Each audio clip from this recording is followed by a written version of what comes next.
How often do you take your gun out where like you actually need it? At least once a shift. Yeah. Once a shift? Yeah, once a shift. Yeah. So your life is threatened once a shift? Yeah.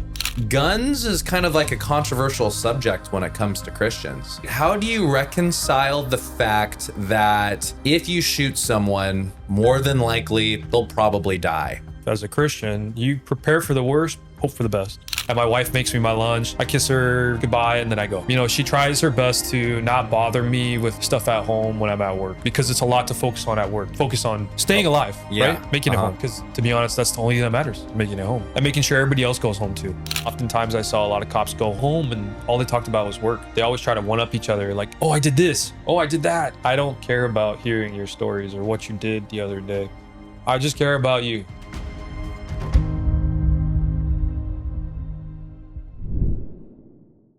Hey everyone, I'm Miles and I'm the voice and lead Bible teacher behind Impact Video Ministries, and welcome to my personal podcast, Practical Christianity, where my goal is to provide practical wisdom for everyday Christians. And the way I do that is by interviewing Christians of different backgrounds so we can see how they follow God and hopefully we can learn from their experience. And today's episode is titled The Christian Life of a Police Officer, and I'll be interviewing my brother-in-law, Ozzy. Oz is someone who I've known for about 10 years, I think over 10 years. And honestly, he's someone that I really respect. He's someone who trains hard, fights hard, constantly pushes me to get better, and I feel safe whenever he's around. Ozzy's someone who I work out with often, and a lot of times when we work out, he's someone that he goes and sees through a lot of things, and I think it would be really good for Christians to know that the Christian life isn't just this bubble where everything is safe. There's actually a lot of danger. So I thought that it would be good to learn from him. So let's get started. All right, Oz. Thank you for being here. Hi, Miles. Yeah. So just to tell you a little bit about our podcast, it's called Practical Christianity. And the goal is to kind of interview and talk to as many different kinds of Christians as possible, just so we can learn from your guys' wisdom. And so our slogan is practical wisdom for everyday Christians. And I think you just being a law enforcement officer, there's a whole side to our faith that I feel like we can learn from. I feel like you come from a more intense background, just day in, day out. You see a lot of the worst in people. So I feel like just as believers, it would be great to kind of learn under you. So for one, I just want to say thank you so much for being here. Oh, thank you for having me. Yeah, definitely. Yeah. And so your episode is the Christian life of a police officer. In previous episodes, we've done the Christian life of a chemist. We did the Christian life of a new father, and then we just finished the Christian life of an illustrator. So the goal right now is to just kind of interview all of my friends and see, how do they follow God? What does, when it comes to their work, what do they, how does their faith affect them, like on the field? So for you, just really fast, could you tell everybody, I know a little bit of what you do, but this is going to be a great opportunity for me to learn a little bit more. But can you explain a little bit about what your profession is, what you do for a living, and maybe what a regular day looks like for you? Yeah. So, like you said earlier, I'm a law enforcement officer, police officer. A normal day is kind of like the same as everybody. You go to work, you drive there, and you go to this fancy station. Imagine just a giant building looks like it's heavily fortified, like you can't get in. It's almost impenetrable. Mm-hmm. But anyways, so you go to work, you go through these doors, you park your car, you have your gear inside, and it's pretty simple. You show up, you talk to your boss, you say, hey, how's it going? I'm here. He just gives you an assignment, and that assignment allows you're pretty much holding down an area. Because you're assigned to a particular district. Particular district in the city that I work in. And so you're expected, as we work with a partner, and so you're expected to focus on that one little area in your district, in your jurisdiction. And you go to different things, different calls. You're expected to handle domestic violence, mental illness, neighbor disputes, even as simple as noise complaints, but then you also get the more dangerous types of stuff like robbery and carjacking, kidnapping, and to the most extreme, homicide, murder, shooting, stabbings. And so all that being said, you go from something that may be not as serious or just maybe a quality of life issue to life and death situations. And so that's like pretty much what I do on a daily basis. I'm the guy that you see in the cop cars driving around. Yeah. Yeah. It's a fun job, and it's, you know, it has its times where it gets kind of scary, but you know, it's like a movie. I'm living a movie, you know, every day pretty much. Okay. So you mentioned that it's scary. I know that there's a lot of people who don't like cops and are a very real threat to you. So what made you want to put yourself in that situation? Like, what made you want to be a police officer despite how dangerous it is? Yeah, that's a great question. I like to think of it as what inspired you to also be a Christian. Just the same way I have people who want to target me as a police officer, you know, shoot and kill me.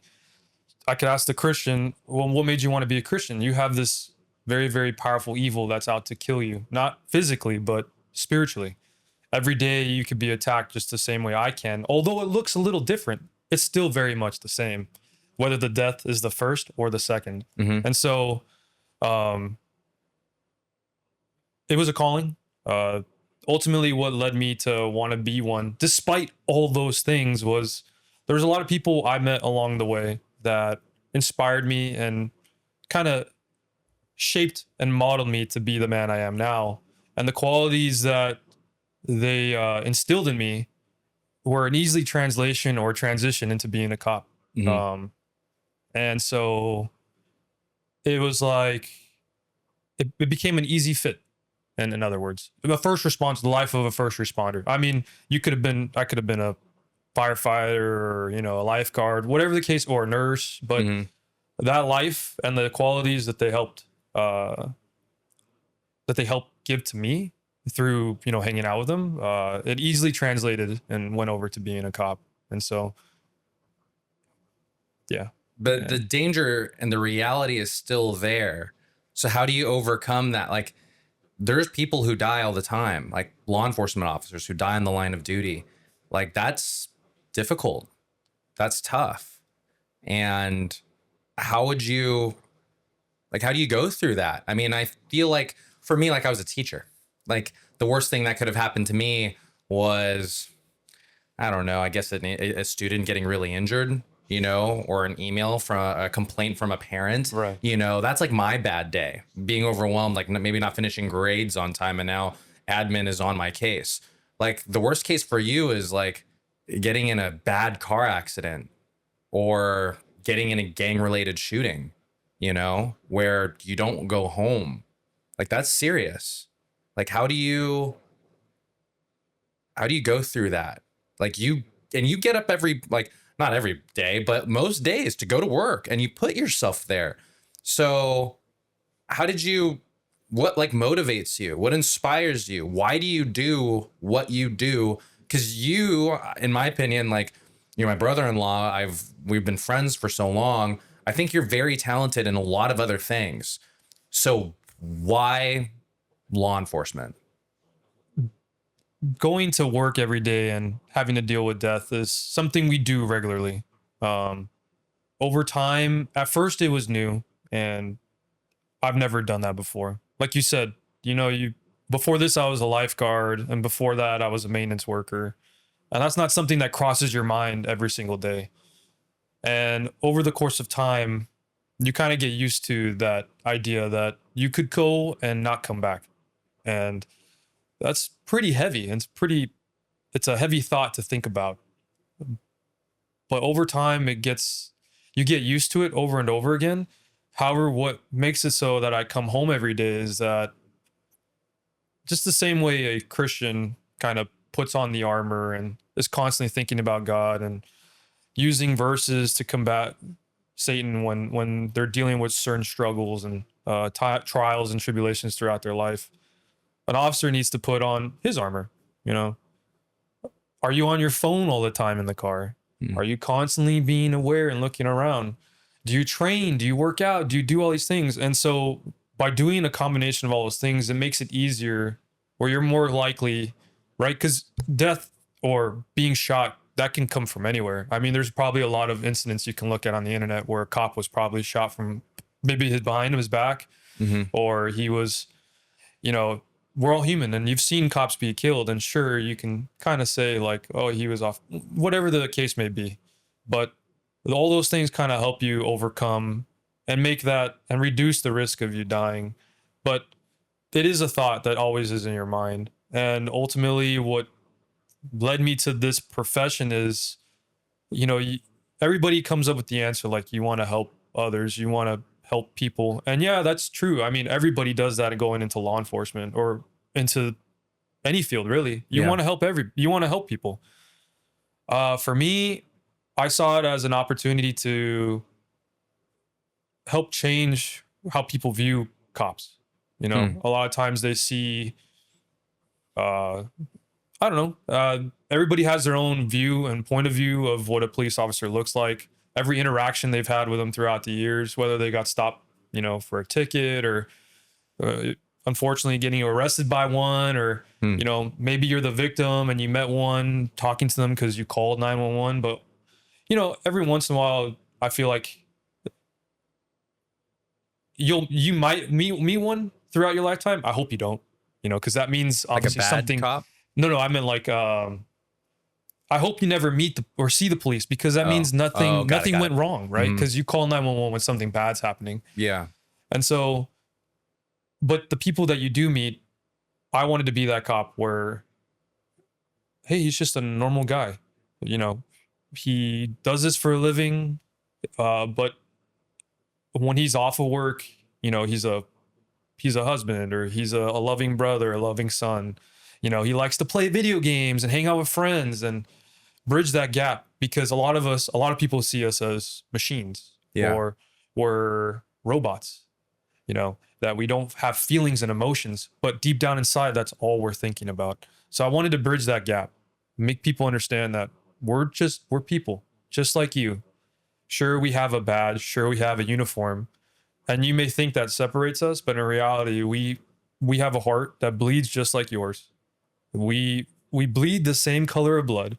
There's nothing about us that's different, and so having people see that is one of the main reasons why I wanted to be a cop, to bridge that gap, to show people that we love and care and live and breathe, and we're just the same.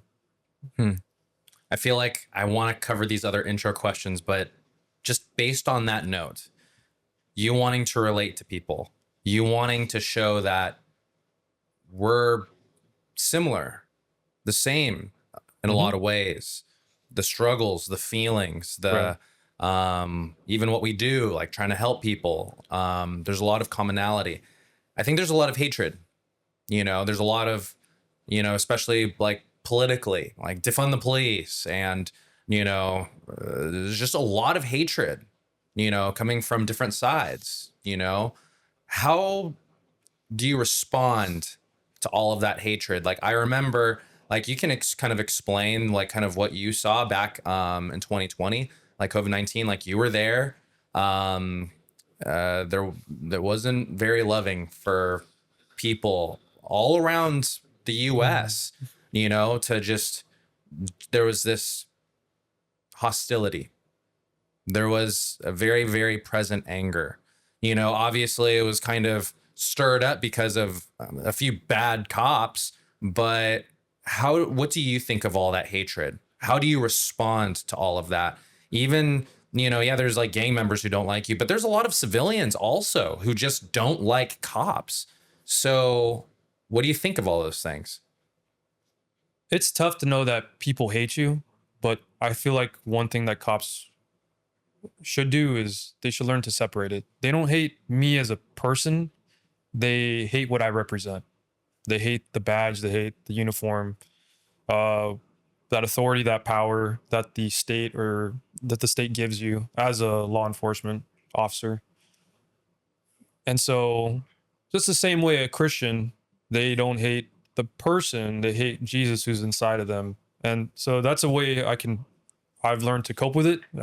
However, the point I was trying to make was they don't like this thing called police. And, we're all humans and we all make decisions, whether some right, some wrong. And, in that case, I guess the incident that we're mentioning stirred up a lot of hatred. And it's easy to unite people with hate. Very much so, a lot faster than you can unite people with love. And so it caused a lot of like civil unrest, and which we saw, and it didn't do anybody any good lashing out with hate. You saw a lot of stores get looted. You saw a lot of mom and pop shops end up closing down because they couldn't repay or pay for the damages and all the lost goods and stuff. So it's kind of like that kid who threw a tantrum in a room and he just destroyed everything, knocked everything over. It doesn't do anybody good, because at the end of the day, you got to pick all those things up and put them back in the shelves. And what did you do? You just destroyed your own stuff. A lot of people end up hurting other people, and they didn't even end up hurting the cops. They were all upset at us, but they end up hurting us. They end up hurting up the community. And that was the sad part. But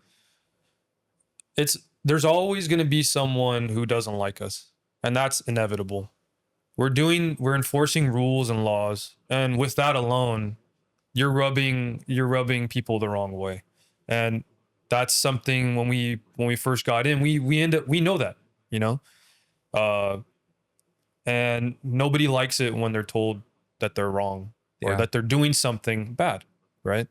But we have to enforce that. And so there will always be those people who are in and out of jail, and they understand, they know the game. There's a reason why they go to jail and they come back out, and they're in that life and they live that lifestyle. And so they understand the game. And the game I'm talking to is, cops, and it's like age old game, cops and robbers kind of thing. But it's inevitable that hatred. And I wish and I hope one day, that wouldn't exist. And so that's why it's good for us to bridge that gap. A lot of it, like I said, the hatred comes from maybe them not knowing who we are, maybe as people. But at the end of the day, we're all alike, and we're all doing a job. And, I'm doing my job. But like I said, it rubs people off the wrong way. And that's tough. That's tough for some people. Yeah. So we know that you are in law enforcement. Can you tell us a little bit on how you progressed into becoming a law enforcement officer? Is this something that you've always wanted to do since you were young?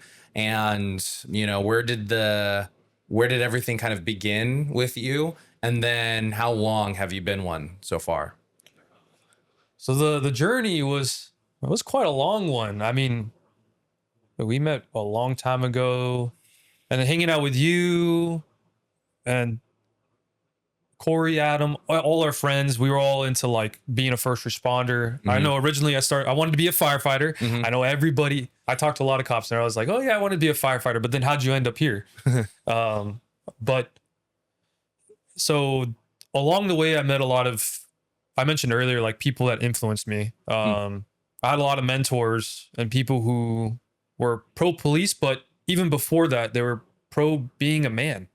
How old were you when you with all these people? Oh, I was in my 20s, my early 20s. Mm-hmm.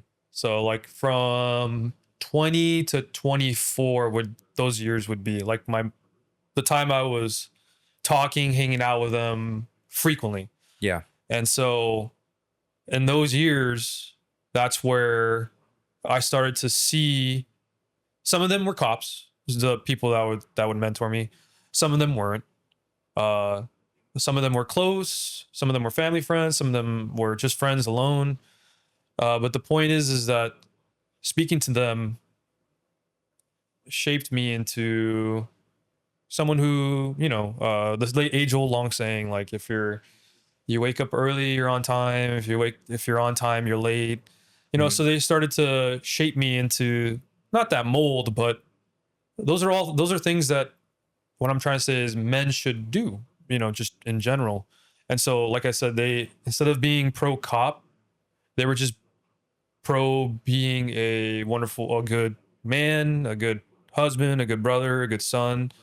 They were discipling me, in other words. And so they shaped me into the man I am today, whether it's like showing up on time, being polite, manners, being responsible, holding a job. And so all those things throughout the years, when it came time to interview and ultimately become a cop, it was easy, no, I don't want to say it was easy. Mm-hmm. It wasn't as difficult as I thought it would be. The process went by smoothly because of all the time we spent preparing throughout the years. Yeah. And so now, after joining, I've been a cop for almost 5 years. It's 4 going on 5. And I've seen a lot in those 5 years. But it went by like a blink. It went by so fast. I remember when I first met you, and now we're here 10 years later, Yeah. So yeah, I think that Yeah, it did. So nice. You've been a cop for about 5 years. But I know you've been a Christian for longer. So you're already bringing a lot of God into this conversation. So how did you become a Christian? So Explain that progression. Like before with law enforcement, in your early 20s, people just kind of taught you how to be a man, and then you're just kind of like, oh, here's a job. And then bam, you just kind of went for it and it worked out. That's kind of pretty straightforward, So what does that look now for your walk with God? When did it all start? So I became a Christian back when I was 18, and that was 2014. Yeah, 10 years ago. Yeah. Mm-hmm. I'll never forget that first moment where I decided to follow. So before 2014, I was hanging out with my cousin Nick. Mm-hmm. We would go to Bible studies, we'd hang out. But it didn't really click. And then one day I met this Christian who, long story short, he said he had a shirt on and it said God Jesus. On the back it said John 14:6. And that verse stuck with me my whole entire life as a Christian.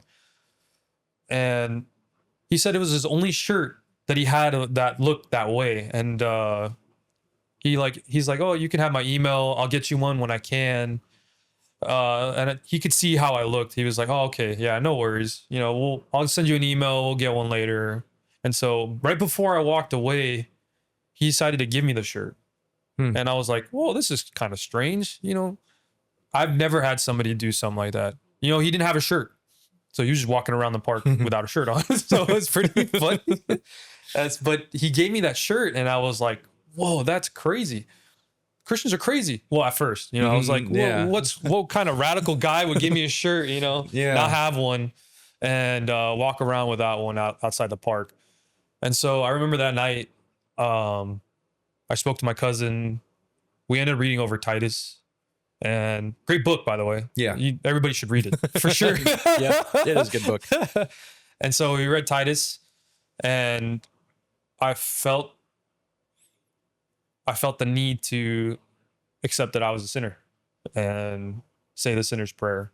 And I know that's cliche, but ultimately I accepted that, I needed a savior. And at that moment, I saw things started to change instantly, and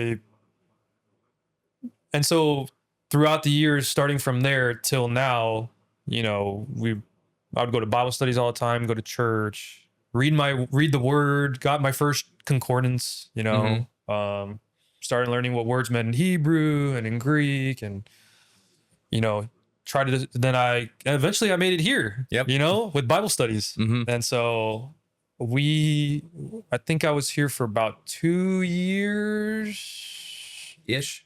Yeah, at Standfast.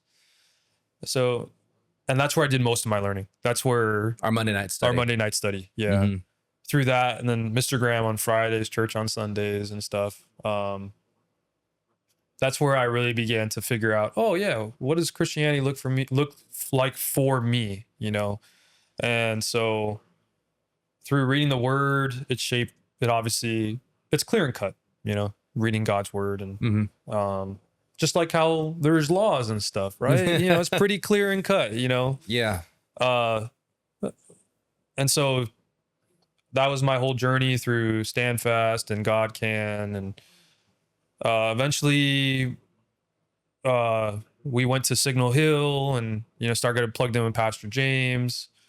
And Pastor James, pro police, he loves, you know, cops. But besides that, he loves Christians, just, you know, he loves everybody. And so we were under him for a while, and now we're at our new church now.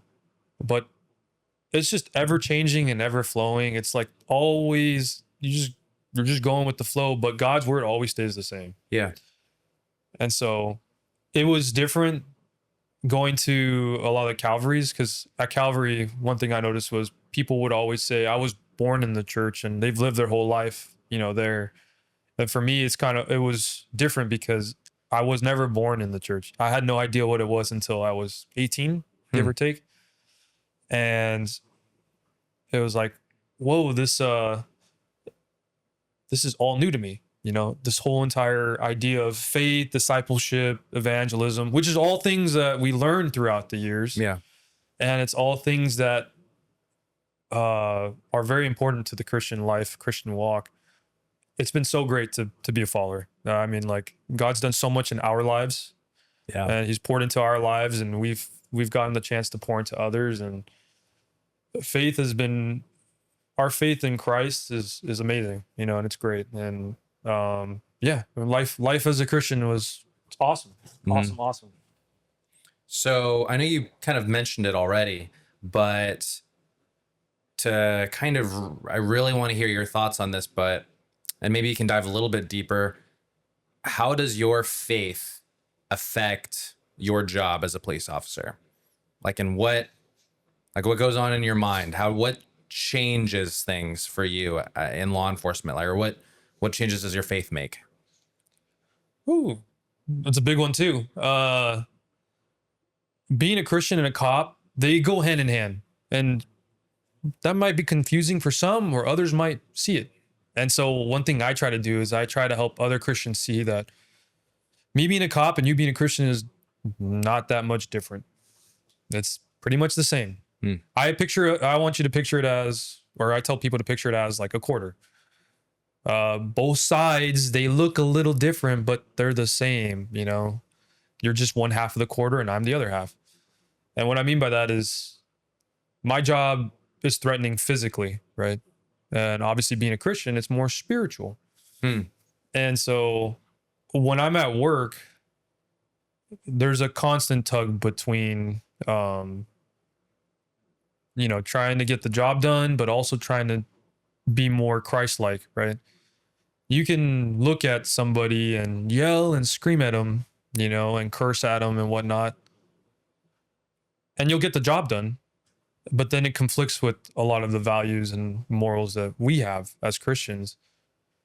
Or you could talk to somebody, say at the front desk, and people have talked to that person, and she's like, well, this cop said this and this cop said that, and didn't help her out.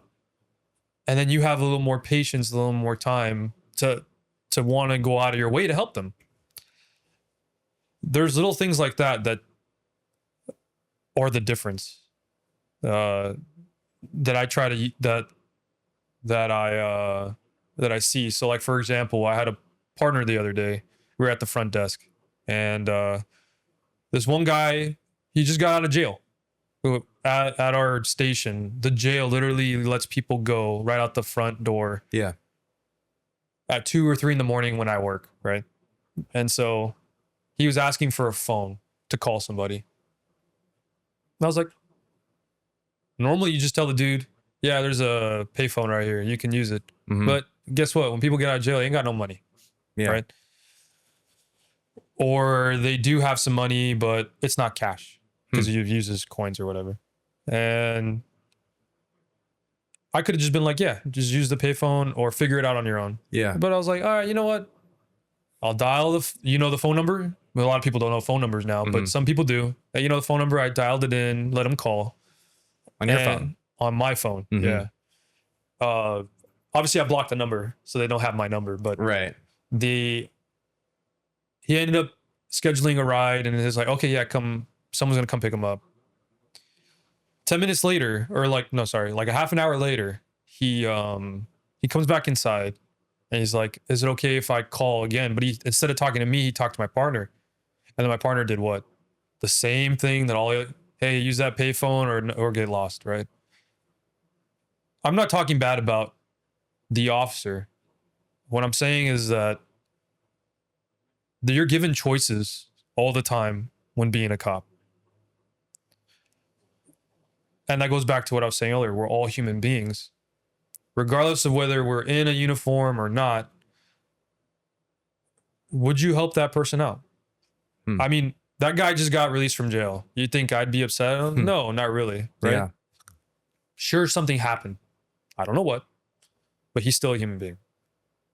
You still treat him with love and respect, and you try your hardest to show and give that love. And so that's the hard part that you see all the time.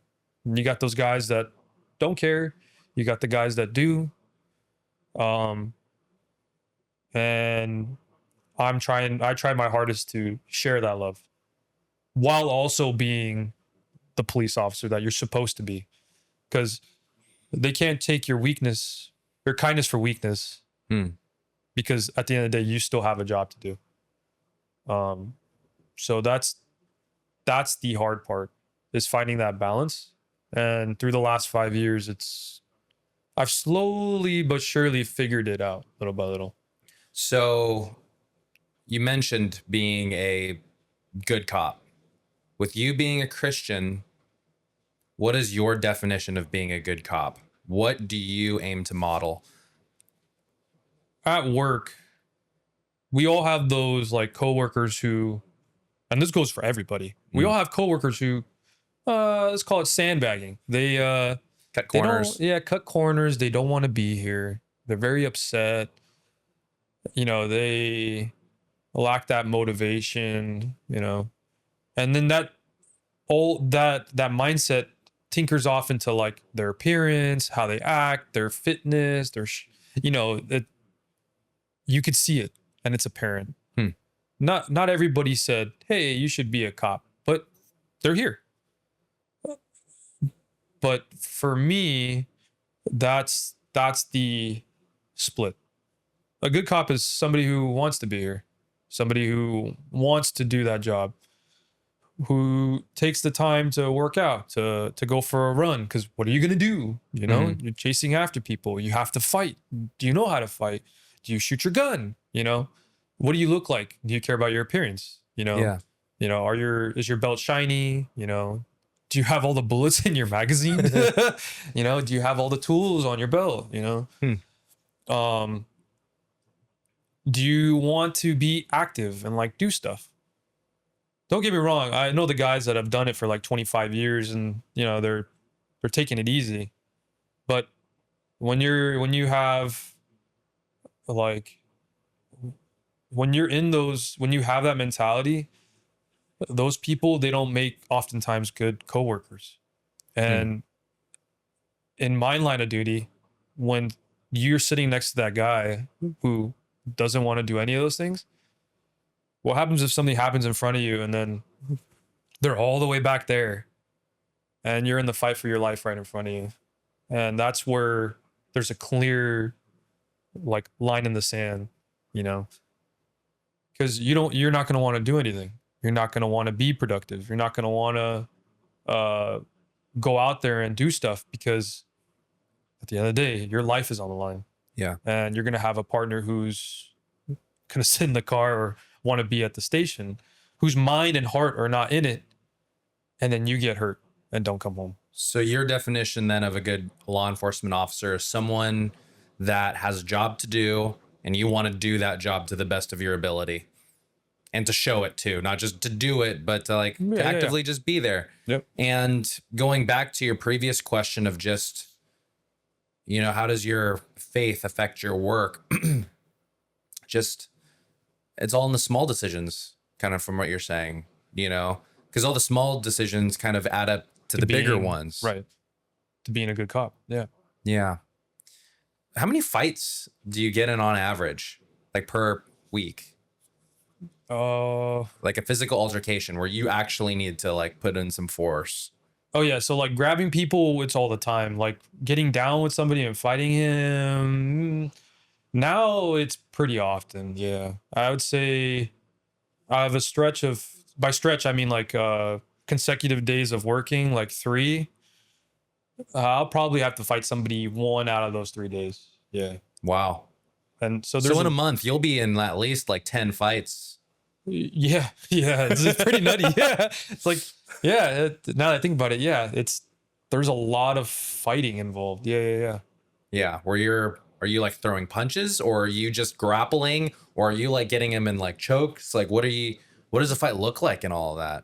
So a lot of it is like, we tell the guy to turn around, put his hands behind his back, and sometimes he doesn't want to go with the program and he resists and struggles, and then maybe he tries to swing at one of the officers, or, his hands comes loose and he tries to punch one of them. Then it's just a normal fight. The fight is on. Or say we're chasing a stolen car, and then they put the car in park, and then they all run, and to take them into custody, you got to like throw them on the ground and stuff. So that's technically a fight, use of force, like a use of force. And so those are all like different instances of when we fight people, and those happen all the time. Yeah. So it's very, very common. But the other times is like we go hands on, because obviously you got to touch somebody to arrest them, to put handcuffs on. A lot of our contacts with people, they end up not leading into one of those. So a lot of times we see cops and we're like, oh, they're, you guys are always getting to fights, always getting to shootings, you're chasing cars all the time. Mm-hmm. It's true for some of us, but for a lot of us, sometimes people can go their whole career and never have to shoot someone, maybe never even have to draw their gun out of their, out of their belt. Some people may never have to tase somebody or, shoot a beanbag. Yeah. So in certain areas, it's a lot more busier and there's a lot more action. And in other areas, it's a little more slower. Mm-hmm. But for the most part, with me and my job, we're grabbing people and fighting people all the time. And you only have to take your gun out when you're like a life is threatened, either your life or someone else's life. How often do you take your gun out where like you actually need it? At least once a shift. Yeah. Once a shift. Yeah, once a shift. Yeah. So your life is threatened once a shift. Yeah, for the most part. So like when we have our guns out, it goes beyond when our life is threatened as well. It's also when the situation is the dangerous to the point where things can go awry. I'm not saying my life's threatened right now, but like you need to prevent it before it gets there. Exactly, right. So like say we're following a stolen vehicle. When we get out of the car, our guns are drawn.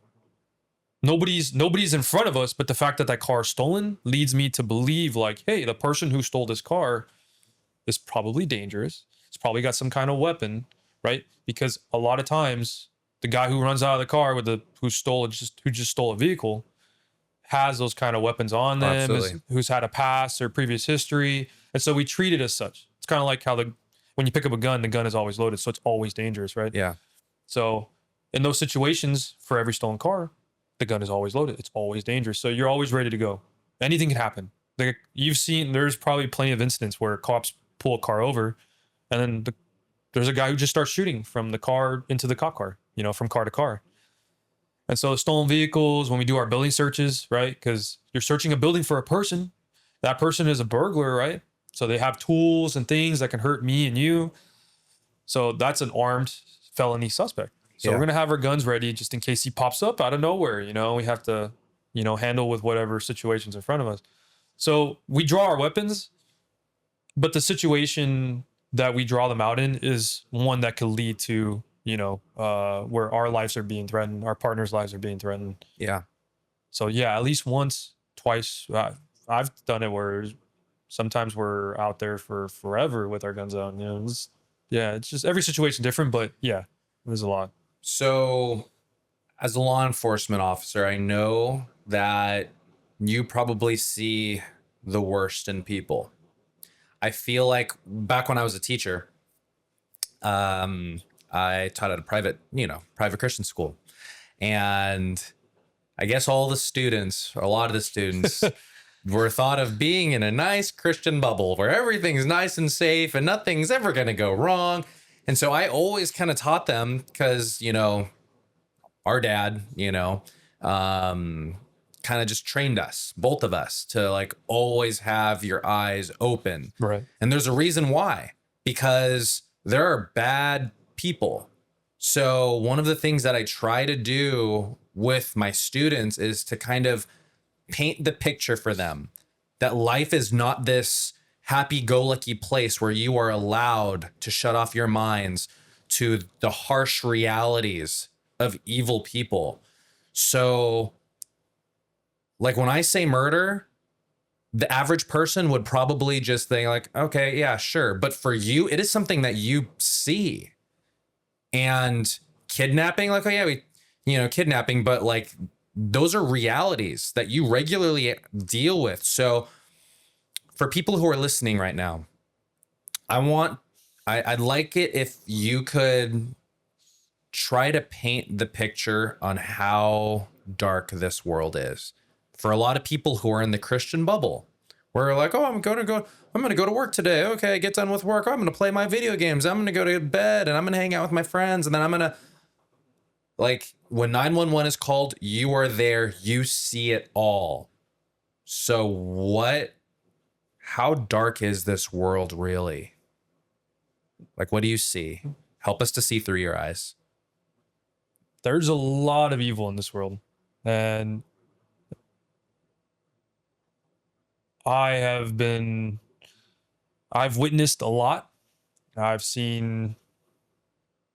heard and seen stories about, murder and, like you said, rape, sexual abuse, domestic violence, stabbings, carjackings, people getting run over, people's legs being chopped off, heads being cut clean off, bodies chopped into pieces. You've seen all that. Yeah. The list goes on and on and on. The world is dangerous and just as much as it is evil. And so for me to go into detail about each one will take a long time, obviously. Right. But it's out there. And it's, how parents sit down with their kids and, you tell the kids, hey, you should be aware of this and be aware of that. And the kids don't really take it seriously. I've gone to calls where I've actually had to be the parent and say, yeah, dude, you walk out this door and you're on your phone, things happen, Little did you know that there's a gangster right down the street. Little did you know that there's prostitution right next door. Little did you know that a guy just got shot right at that Home Depot. And think that that's the community that I police in, let alone that's the community people live in, kids go to school in, right? It puts things into perspective, where at any point in time, anything could happen. I mean, things can go 180 super fast. And a lot of people take that for granted. And so if I could tell you a story, I mean, I don't know which one to choose. Yeah, there's a lot of stories where it's just like, whoa, that actually happened. Whoa, that's what you saw. Whoa, it's crazy, And the small snippets you see on the news doesn't do it any justice. You see all the time on the news, someone was shot in South LA. Someone was shot in here. Someone was shot in, San Diego. Someone was shot in Fresno. And it just kind of comes in and goes out. Until that one person who was shot was your friend or your family member. And it becomes a little more real. But people don't really take it seriously until it affects them, or something happened to them, or they're the victim of something. And by then it's too late because you're already a victim. So I wish I can get that point across, but a lot of people, they learn the hard way. And that's the sad reality, is that they don't realize how dangerous this place really is until something bad happens. So on that note, I remember one time I was at Bible college, and we were the way that it was a teaching class. So all of us had to kind of, everyone had to teach 5-minute Bible studies. And the way it worked was you had 1 minute to teach like your intro, you had 3 points. So those are minute for each point, and then a conclusion. So it was essentially a speech class. And so we kind of had like our attention getter. And I remember one time as I was teaching for my attention getter, I forgot what passage I was teaching out of, but the Bible study was essentially to always be ready. And I gave the illustration of a shooter. What if someone was just stood up during church and just started shooting everybody in the sanctuary? How would you respond? And, then I went into my point. And then at the end, I kind of tied it all together. Well, people may not be standing in a sanctuary, but there are demons and there is a devil, and they are targeting our loved ones with thoughts of suicide, with lust, with, other temptations, whatever. Yep. Like we are targeted, and we can't just see like the shooter as the threat, or just see the physical threats, as you mentioned before, but we also need to see the spiritual threats. The reason why I get so annoyed is because there was this one person in particular, and he's like, yeah, I thought your attention getter was unrealistic. I don't think that there would ever be a shooter at the church. And I'm like, and I was about to just rail on him, but I didn't. Okay. But there's shootings all the time. Like you look up church shootings, whatever, they're very real. And then there was another time where I think it was my sister. Oh, yeah. Where she was working as a preschool teacher, and one of her coworkers was like, why do we have to learn this shooter response? Because this doesn't happen. And I'm like, are you kidding me right now? Yeah. It is. You're saying it's impossible. It's those are the people who will freeze and will, like, if anything were to go down and they were involved with some kind of shooting, they were the ones that would be so paralyzed with fear that they become the next victim. But all that to say, I'm getting on a rant. Well, that's a good point, though. That's exactly what happened. She did freeze. I remember clearly when we did. Oh, that's right. Yeah, when we did our training at that place, we did our training. Go ahead and paint the picture. And let's just say I got to be a bad guy for one day, and I got to train the church and pretend like I was an active shooter to show people what reality really is like in a train scenario, in like a, to paint the picture. Yeah. And we do that quite often where Obviously. we have guns, but they're training guns and they shoot blanks. Right. I mean, we just did one last month. Yeah. Exactly. Where we had all these fake guns, but you shoot them and they sound loud. They'd sound like live rounds. They sound real. Okay. So I wasn't there at that particular one, but go ahead and tell me, because I was at the one with the church with you, a different church. Yeah, different church. Yeah. But go ahead and paint the picture for all of us. So you were, scenario, right? There was two shooters. Yeah, two shooters. I started in like the foyer, the lobby, right? Mm-hmm. And so this is to like simulate the church when they were at preschool or preschool hours. Yeah. Where there's a bunch of kids and a bunch of teachers. Something like the last couple of shooters have targeted. They've targeted like elementary schools, high, because they know there would be people there. Yes. Right? And so my partner's job was to freak them out and let's see what they would do. Are they going to barricade themselves? Right? Because there's different modes that you can do. You can either run, you can either hide, or you fight, right? Yeah. Not in that order. But what I'm trying to say is it was just the first scenario to get their feet wet, to get them to see how they were going to react. Yeah. And let me tell you, nobody's heard live fire inside a room, but not live fire. No one has heard blanks in a room. Yeah. To hear it echo, to hear how loud it is, especially from an it's assault loud. rifle. It is loud and it is like disorienting and people will freak out. Oh, yeah. And then when you throw the crazy mindset of a killer saying outlandish things to people, Yeah. that's over the top, right? Because that's what they're gonna be silent or they're gonna be saying nonsensical things, right?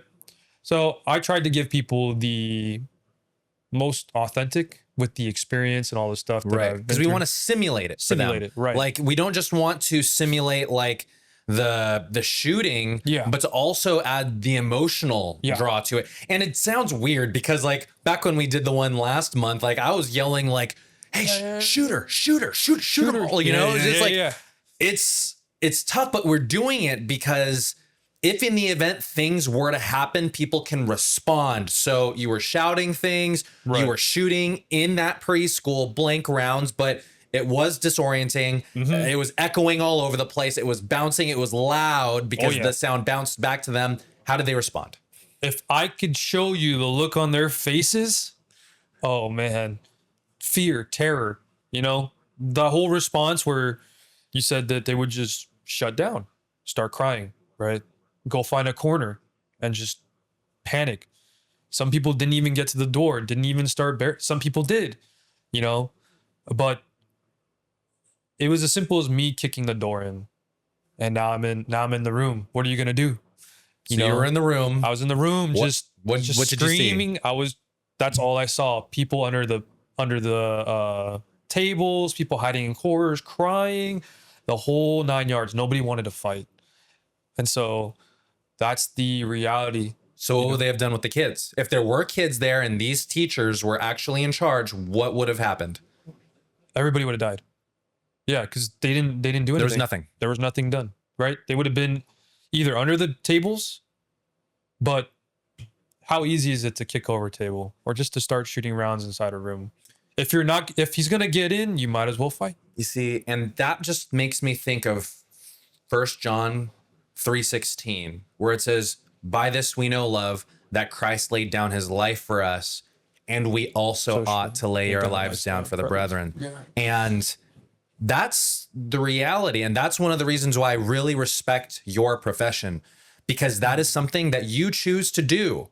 If push comes to shove and there was someone who needed saving and needed help, and you had the choice to possibly lay your life down for this individual, I know you'd do it. And I think that's just for Christians too. You know, if we have that same mindset, cops, sure, we do it, but I think it's even more powerful for the Christian because he knows what that looks like.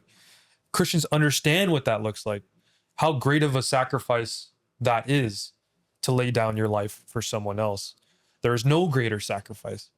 And, you know, to hear for example, the disciples, to hear the crazy ways that they were killed, they couldn't have done it for a lie, right? But what I'm trying to say is they have no problem laying down their lives, and Christians deal with that just the same way cops do it. I guarantee whether it's me or you or whoever else, we would easily lay down our lives if we would save somebody else, if we had to, if it was absolutely necessary, because that's what we're called to do in a way, right? Yeah. When it's absolutely necessary to. So yes, we want to be, reach the place. I'd like to say that I'd lay my life down, and I do my best to train so that if push comes to shove and I do need to do that, I'm going to do my best to live. Exactly. True. We want to live. Right. Death is the last option. Yeah. If it's necessary, then I pray that God would give me the strength to cross that line and to give me the mental awareness to say, like, okay, maybe my death is not necessary here. So let's just talk about, instead of, because I'm sure that just the idea of laying our lives down for the situation and for the person is could be overwhelming for some people, probably overwhelming for most people. Yeah. But let's just talk about living and owning the reality that there's evil people in this world, but we shouldn't be fearful and we shouldn't just be hiding in a corner. So there's a balance, you know? Yeah, there's bad, but we should also appreciate the good. So in terms of protecting oneself, I know you are a huge advocate of just making sure that your family's prepared, just making sure that you're safe. For like, how would you advise Christians, knowing the things that you see, the bad people who are in the world, who will shoot schools, who will go up and shoot up churches? Those guys are a reality. They're like, there are sex trafficking, you know, where they will abduct girls and they'll be gone. Yeah. You know, that happens all the time and we just don't realize. So how would you counsel people? How, if there are parents listening to this, you know, or young people, you know, we don't want to freak them out, but at the same time, we want them to be aware. We want them to be cautious. We want them to be ready in case anything were to happen. So what would your advice be to them? To be ready. To be ready. There's a few things you can do. Training martial arts, right? If there's ever a time where you need to fight somebody, obviously martial arts will help. I'm talking about like jiu-jitsu, Krav Maga, Muay Thai, wrestling, boxing.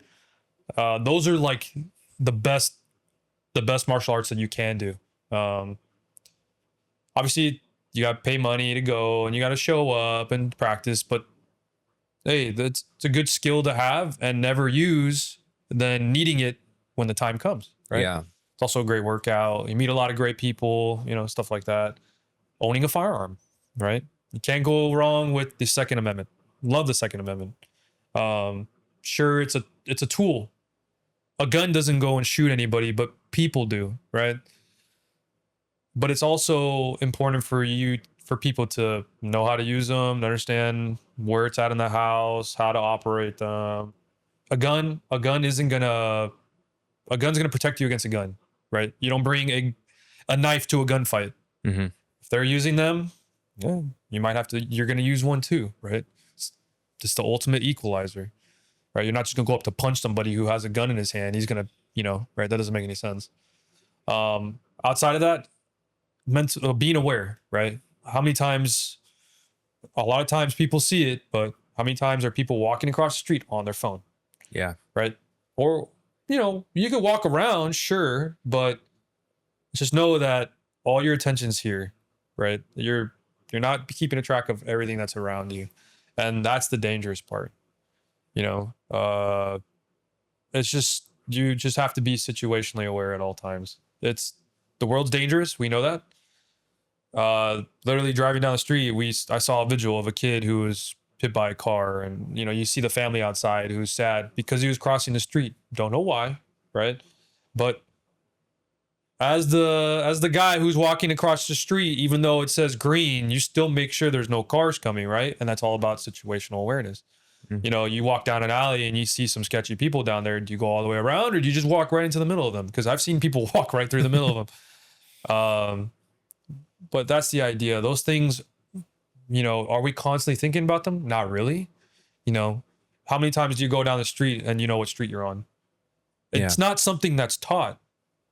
In my mind, it's engraved. You know, I have to. And you need to know where your street you're on, just in case you call 911 and they can tell you. You could say, "I'm exactly at this address."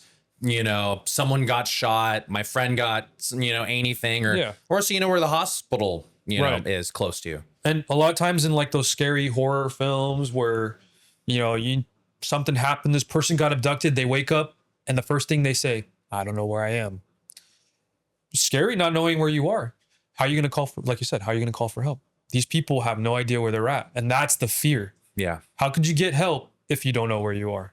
And that's a big fear, obviously, for police officers, right? Because something's going down, you got to know where you're at because help is on the way. But help needs to know where to go. And so those are like some of the big things that changed my life, really. You know, having that awareness, whether it's your person, like your own self-awareness, and then it's obviously where you're at, which is a different kind of awareness. And then learning how to train, being more confident in your ability, you know, whether it's to fight, more firearms, you know, and just those are the main ways to stay protected that I talk to people about. Those are like the first and foremost. So you have martial arts, owning a gun, being aware of your surroundings, up to the point where you know where you physically are. Those are some practical steps. So going back to number 2 and owning a gun, I know guns is kind of like a controversial subject when it comes to Christians. So just before we start talking about, what your thoughts are on if every Christian should own a gun, how do you reconcile the fact that if you shoot someone, more than likely they'll probably die? How do you reconcile the fact that you are taking life, but God also calls us to love people? So how do you hold the two? Killing and murdering are two different things. Yeah. Right. We talked about earlier, like the guy who's shooting in the church, right? He gets up and just starts blasting the pastor or whoever. What is something that you would do? As the shepherd, he protects the sheep, right? From all the evil things that are out there that are going to eat the sheep. I'll say werewolves. No, wolves. I'm thinking about fantasy. Wolves, primarily, right? That's like the most common thing. But the shepherd has to do his job and protect the sheep, right? As a Christian, as a cop, but before that, a Christian, defending others and stopping a threat like that, by all means, stop that threat, right? He's killing. He's murdering, because a person who goes and does that at church, obviously he's not going to just do that off willy-nilly. He's like, oh, I'm just going to go here. There's going to be some premeditation. Yeah. He's going to target a certain type of person, right? And someone doing that, the people that he harms and kills, those are all souls that may have never not have known God, maybe never got a chance to. Those souls are worth protecting, right? Sure, the loss of life is sad. The person that you stop, that person who's discriminately shooting and killing others. Yeah, sure, it's sad that he will be stopped and possibly killed as a result of his actions that he chose. But from that one bad thing, a lot of good can come, right? Yeah. You stop him and spare countless of people, Killing is different than murder. Obviously, there's a lot of wars that happen throughout the Bible. There's a lot of times where people were killed. There are times where people were murdered, and God says murder is wrong. And so there's that clear delineation. If you look up both definitions, and I encourage everybody to look them up for themselves so they know, right? But there is a clear difference, right? And so that's the hard part that people have to kind of get over, right? You're not just going to let that happen. I would hope Christians would not let that happen. So for you, it's not the action of actually killing the person. The action is you protecting the people. Like, that's the idea. That's what you're doing. Mm-hmm. So for people then who kind of like, no, I don't want to own a gun, or I don't, I've met quite a few Christians who just are completely against having a gun, and it's completely fine. People have the right to choose, but what would you say to, because there might be some people who just, it's a kind of like a rapture thing. Like, you could believe in a pre-trib rapture, you could believe in a post-trib rapture kind of, but at the end of the day, we're Christians, we're brothers and sisters in Christ. And, I want to get your side of things. So do you think, just so we can learn under you, in your experience, do you think every Christian should own a gun? Why? Why not? What do you think about those things? I think everybody has a choice, right? They can either choose to own one or not. It doesn't say anywhere where it says you can't own a firearm, you know. Hey, pastor, can I buy a gun? Nowhere does it say, yeah, you can't own one or you can. Just know that it's a tool, and when you pick it up, the only outcome that comes out of that is stopping or the taking of one's life, right? That bullet, you're accountable for that, right? Yeah. So with that tool, there's a lot of responsibility. You know, like I said, you're accountable for every shot, whether it hits the target or something behind it. I know that when a burglar comes into your home in the middle of the night who seeks to steal, destroy, pillage, and possibly hurt everybody in your home, and all you have is a baseball bat, or you need to protect your family, or whatever the case may be, and then he just starts shooting people inside your house. I mean, I would hope that, you know, you would think about those kind of scenarios, you know. I pray and hope it never happens to everybody, but in my mind and in my job and in my life as a Christian, you prepare for the worst, hope for the best, right? Just because it hasn't happened to you doesn't mean that it can't happen at all. So that's the argument or the talking point that I would have when it comes to owning a firearm as a Christian. You know, you should prepare for everything. And if anything, it's just you could use it for recreation. You know, It doesn't have to just be for murder and killing, for killing and stopping the threat. It's there if you need it, but it's also a fun hobby. You can go out and shoot and have fun and stuff, you know? Obviously, you're going to do it responsibly. You're going to a shooting range or to an outdoor range and shoot and train and practice and stuff. But it's a tool. It's there. It's better to have it and never need it. Yeah. Yeah, no, I'm definitely a fan of firearms. And my main reason why kind of comes from 1 Timothy 5, where it says, if anyone doesn't provide for his own household, he is denied the faith and is worse than an unbeliever.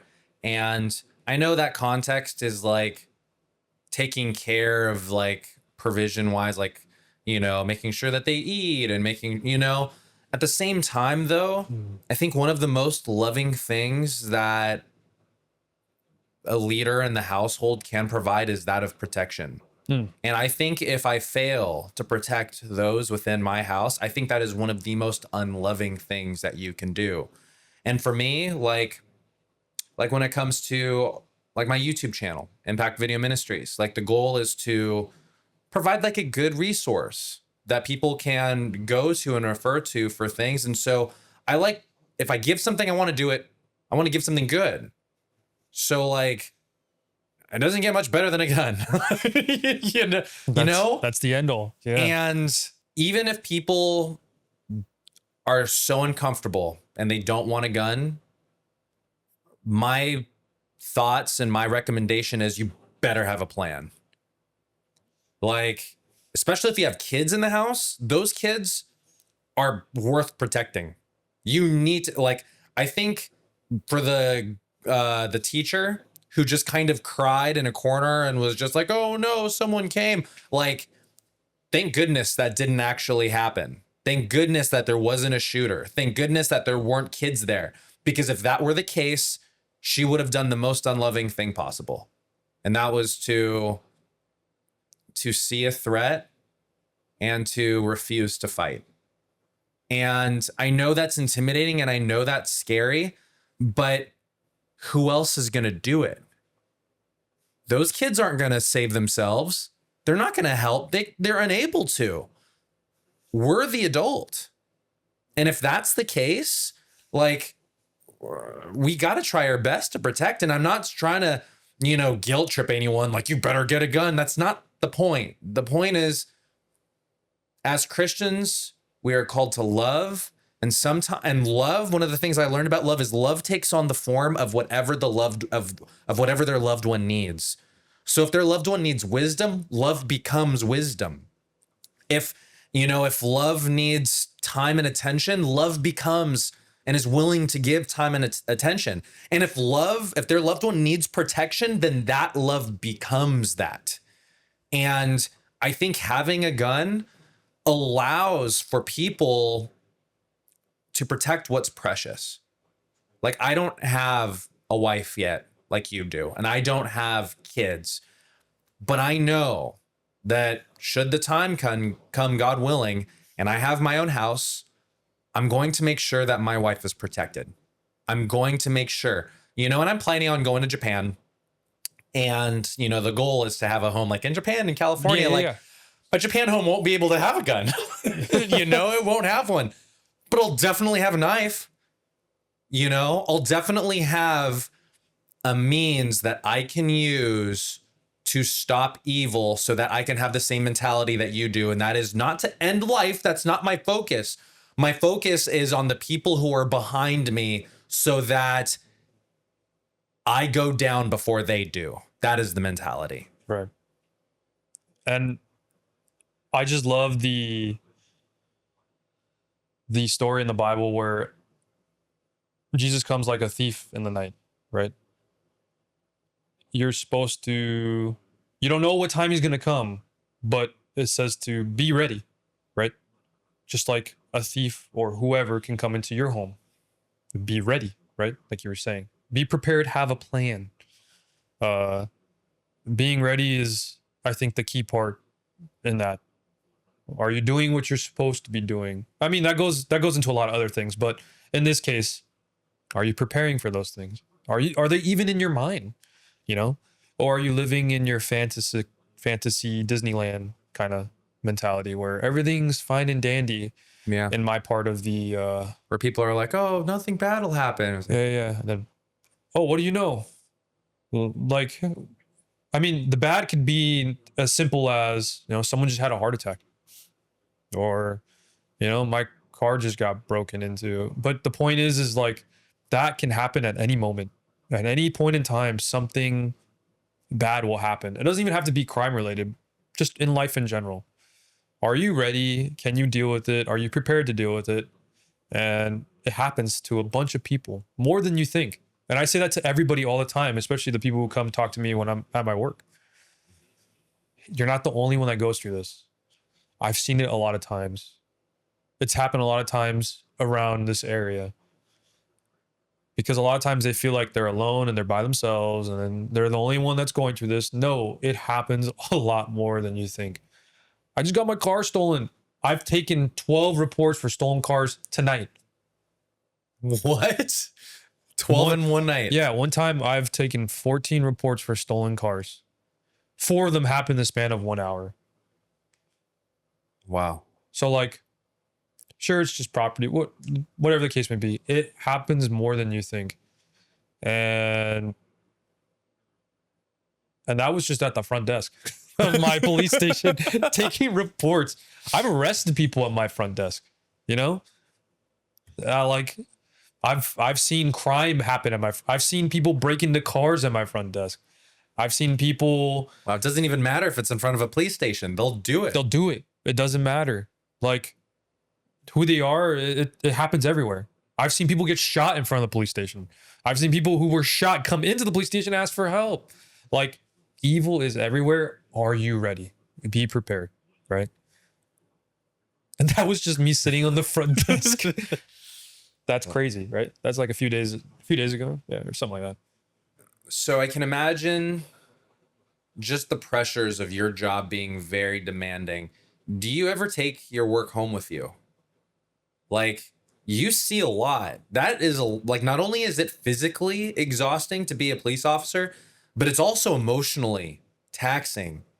I can't imagine, I know you just talk about just really fast, oh yeah, people being chopped up. That does something to people. And I know that it had to have done something to you. It's not like you can just look at them and be like, oh, who? Like, no. Yeah, I'm sorry. I don't want to. No, that's true. I don't know if that was appropriate or not. No. But like, what happens when you go back home? Do you have a routine that helps you cope? Like, how do you cope? Like, what do you do to kind of relieve the emotional baggage that comes with being a police officer? At first, it was just like, whoa, this is nuts, right? You're experiencing everything for the first time.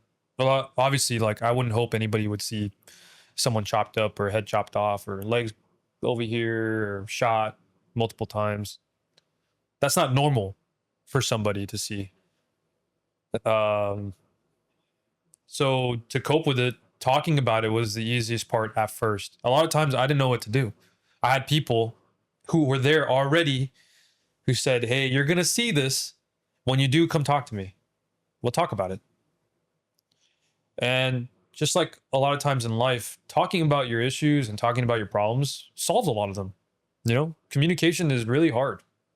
And after doing that multiple times, every time I saw it, it got easier and easier to deal with. Because not only are you seeing things for the first time, you're also doing things for the first time. So like, for example, the first time I pointed my gun at somebody, told them that, hey, get down on the ground, put your hands behind your, spread your feet, spread your arms, don't move.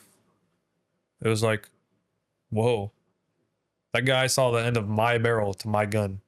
He could have died, And so it was like, wow, that's something you don't do ever. And so to go from seeing that and experience all those things for the first time, it took a lot of talking, took a lot of explaining, and then it took a lot of like reassurance and what you did was what you were supposed to do, right? You had to deal with whatever was in front of you. This is your new normal. Like, you're okay. This is okay. What you're doing is right. And it was tough at first. It affected a lot of my relationships. It affected my marriage. It affected a lot of things. And so it was like, how do I explain it? It was like, a lot of water was being poured on your head, and you have like the fear of drowning. You're just like, oh, there's so much going on. You're freaking out. You don't know what to do. And then all of a sudden you figure out that, oh yeah, I know how to swim.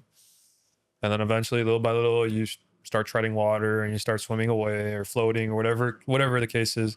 And it gets easier to do as time goes on. It becomes more normal, which is another conversation. Like, how does all that become normal, And are you being like desensitized and stuff like that? And in a way, yes, but it doesn't change how I treat and act and do things. I still try to treat people with love. I still try to show people time, because for them it's the first time. For me, it's like the 20th, 20, it just goes on and on. Yeah, that month. Yeah, right. Exactly. 20th that month. And for them, it's the first time this happened to them. And so you could use that for good, or you could be the same person and be like, all right, dude, give me your ID. Where was it stolen from? Okay. What time? Where did it happen? Does it have everything inside of it? The registration in there, the keys there. You could be that person, or you could be like, oh man, that sucks. What kind of car was it? Oh man, that sounds like you were fixing it up. Is it your first car? You could be so I kind of got off track, but talking about it with people that I knew, people that understood me, people that have seen it themselves, whether it's a cop or somebody who worked alongside cops, even talking to people who weren't cops. Just talking to them about it made it so much easier to deal with. And that's where I encourage a lot of other people. When you have problems and you have things that you're struggling with, talk to the person that you have those issues with, or talk about the problems that you're dealing with. Because that's how things left unsaid. That's the worst, Yeah. There's a lot of things that the enemy can use to throw in your mind to get you off track. Definitely. So talking things through, what does rest look like for you?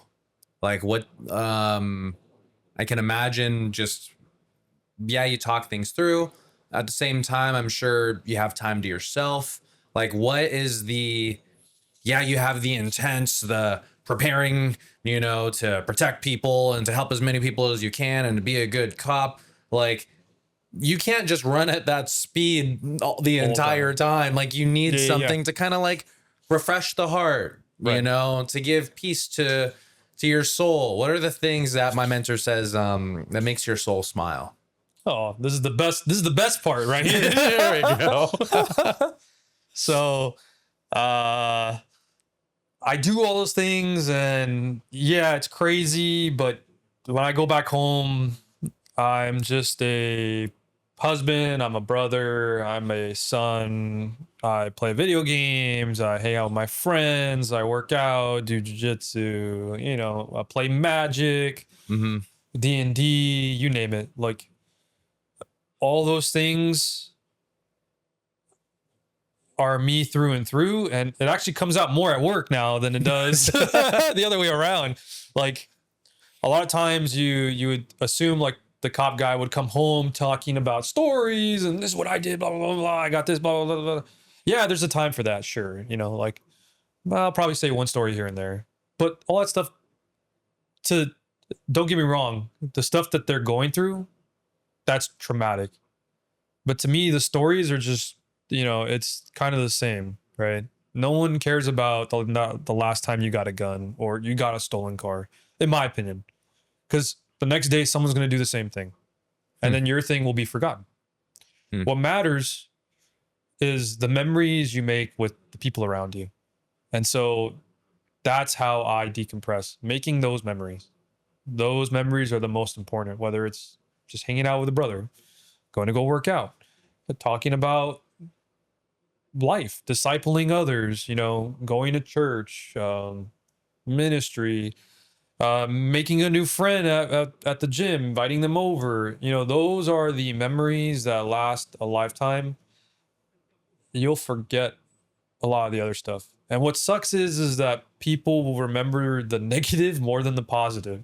And so I focus on trying to make all those memories. If I chose 12 hours of overtime at work, I would never choose that over hanging out with a family member for 12 hours. What amount of money or time and a half would ever replace the 12 hours you would have with somebody? So I tried to do my best to help cops see that, right? Because a lot of times they end up retiring and they say, if there was anything else I could have done, no amount of overtime, or take that one day to spend with my kid or my wife or somebody I knew, because no amount of work will ever replace that time. Yeah. And so that's how I decompress. And it's in my opinion, it is very effective. Like that's what makes you happy to go back to work.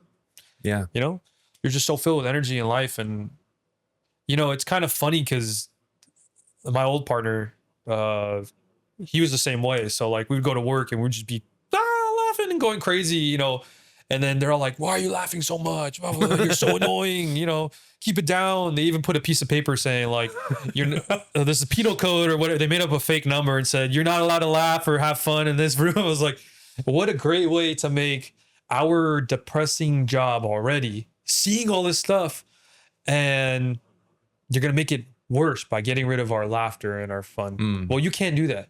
That's impossible, because that's just who we are. And, it got to the point where it was starting to affect other people, and then they were starting to laugh and have fun and have a good time. And so that's something that they're missing for sure. A lot of people end up very, very disgruntled after retiring, or something along the way happened. And it's because they, in my opinion, you need overtime, sure, when you're trying to accomplish certain goals, whether it's buying a house or whatever, that's fine. But if you can take those extra days with a loved one, you'll never go. You'll never go. It's not a void check. You will never regret it. Is what I'm trying to say. Yeah. So to you, relationships are absolutely important. And one of the ones that I really kind of want to highlight on and just kind of talk and unpackage more is because I know you do this, and you mentioned it before, discipleship. Yeah. You know, I know what you do, and I love what you do. I think what you do is absolutely important, and I think most people don't do it. So why don't you just tell us a little bit? Because just based on what you're telling me right now, you believe in people. You think people are worth providing for. You think people are worth protecting and helping and serving, are worth relating to, even if they're a criminal. And now you're making everybody laugh. And now you're playing card games and doing D&D, and you're, you know, hanging out with friends, and you'd rather spend 12 hours with a family member than do 12 hours of overtime. So it's obvious that people are important to you. So now, in terms of discipleship, then, for people who don't understand or know this, what is discipleship? And how do you do it? So discipleship is like something that's very necessary for Christians to do. Don't get me wrong, it's very, very difficult. It's a hard task.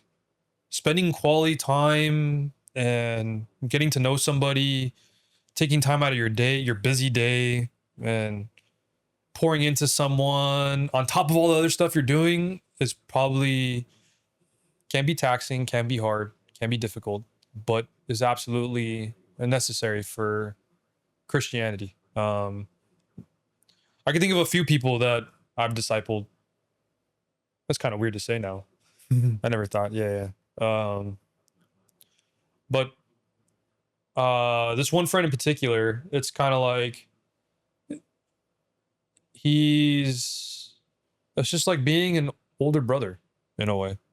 It's as simple as coming alongside and being there for him when other people aren't. But it's not just emotionally, it's also being there for him spiritually. It's not just listening to his stories about girls and, you know, school and mom said this, dad said that. It's also there being like, oh, so what's the meaning of this? Hey, I have this question about this regarding faith or the Bible. And then using the Bible to answer those questions too. And so feeding into his physical life and his spiritual life. And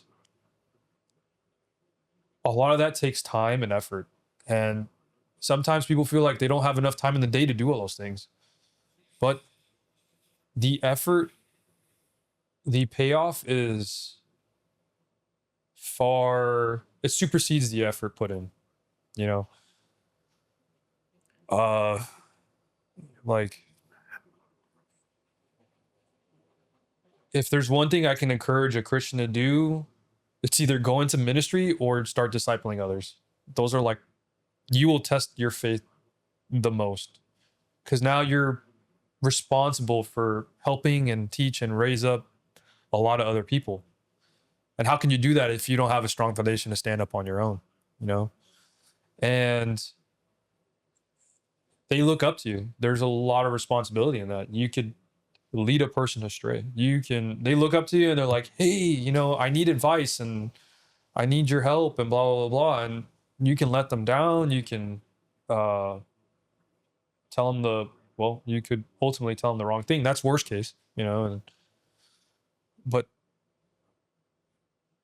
that's what it looks like to me. It's as simple as just spending time talking, pouring into spiritually, physically, you know. For me, it looks like work, because the guy I'm talking about in particular, it's like working out, we draw, we watch anime together, and that's just like the physical needs, right? But we start every day off with prayer. We read a chapter, you know. So how many people are you discipling right now? I think like 4, consistently. How often do you meet up with them? per week? Once, if not twice, once for sure a week. Sometimes I see them more often. Uh-huh. But most of the time, all those individuals meet at least once a week. Yeah, if I can't meet up with them, it's usually like a phone call, or I'm talking to them constantly, like texting and stuff. But for the most part, yeah, I try to see them once a week. Yeah. Yeah. Or once every other week. Yeah. And so during those times, you're either working out. What does that look like? Are they all lifters, or is that something that you're kind of like teaching them how to do? It's more like I'm teaching them, but it's cool that my interest has become theirs. So one thing I've noticed is that when you hang out with others and friends and stuff, the stuff that they love, you should take interest in that, because that says a lot, right? Something that you love to do as a friend, I'll be like, oh yeah, I want to learn how to do that too. You know, like for example, one of the things that you love that I didn't like at first was Fire Emblem. And I was like, it looks kind of nerdy. And then I remember playing it for the first time and I was like, whoa, this is great, you know? But then I realized, I was like, why wasn't I just so open to it to begin with? You know, how much better would that have been, you know, to say, hey, yeah, I want to try that out, Miles. Or like Kenshin, for example. It was like, yeah, I want to watch that anime. And then we watched it. I read all the mangas that you gave me. But making that thing that they love, something that you love too, or that you take an interest, or something that you didn't know about originally, and then you take time out of your day outside of like hanging out with them to get to know it or get better at it. And there's a lot of love in that. Yeah. So working out, for instance, going back to that, they some of them it's more easier, some of them they're like, it's kind of, but they like it because I love it, you know, and that says a lot. Just the same way when they have an interest in something, I'm like, oh yeah, let me get better at whatever it is that you like, so that way I can jam out with you or play or do whatever. Yeah. And it becomes something that we bond over, right? And something that we can relate about. And being relatable is really, really important too. Yeah, just like, because that means you understand them, you're understanding where they're coming from. Being relatable is very important for discipleship in general. Yeah. Yeah. So when it comes to the spiritual things, how are you? I already kind of see you just coming alongside them, helping them work out, helping them, taking an interest in their interests, and then you guys playing games, watching shows together. So what does the spiritual side of things look like in your guys' interactions? So becoming their friend, like earning their trust, and everybody does that.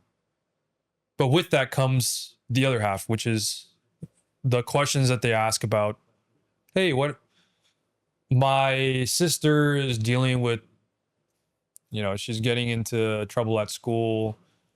Oh, well, what should I do? You know, and then that leaves you with like, oh, you should be loving, you should be kind, you know, and then the spiritual aspect takes part. This is advice that you give them. This is what you should do. Yeah. And then like fights with their mom, you know, you love your mom, you should honor your parents. You know, and they're doing what they believe is best for you, but you're still their kid. So you have to, so then it gets into the more advice and what to do. And then with that advice, you then back it up with God's word. And in doing so, that's how I've discipled. It's more than just reading the word, it's more applying it. Because they see, I feel like younger kids, 15, 16, 17, 18, it's all about applying it to them. They want to know why, right? And so putting it into a practical scenario or something that's going on in their life, they're like, whoa, all right, yeah, I can see how that works. Yeah, thanks, Oz. You know, that puts it into perspective. Because now they don't just hear my voice, which I hope they never do. They hear the Lord's voice through the word, and then they apply it, and then they see like how where my advice is coming from. And so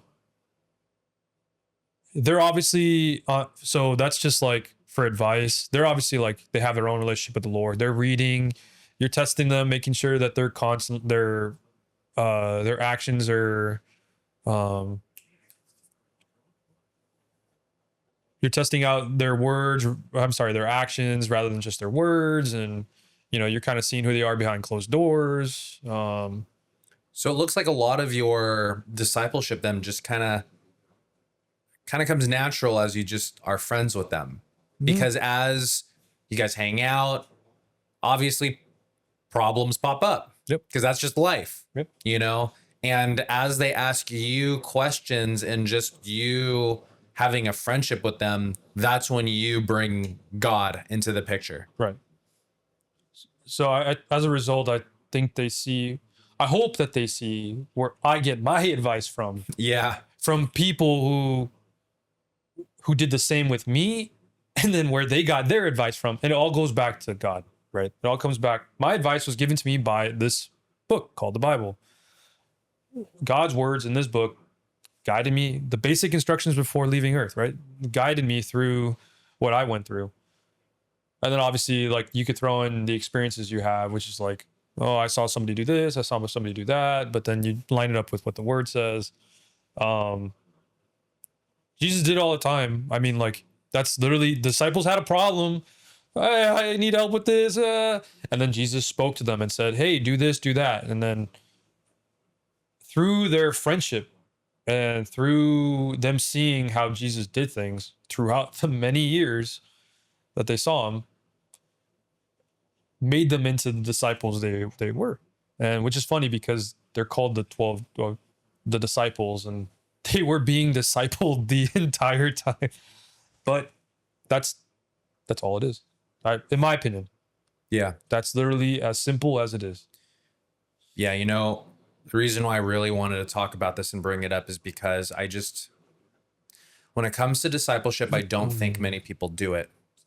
And, what's interesting is I feel like people leave the discipleship to missionaries, because in Matthew 28:19, where it says, Jesus tells his disciples, go and make disciples of all the nations, baptizing them in the name of the Father, Son, and the Holy Spirit, and teaching them the things that I've commanded you to do.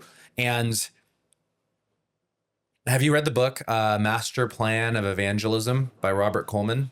No, actually. Okay, that is a book I need to get you, and you need to read it. But it pretty much lays out the template on how to disciple.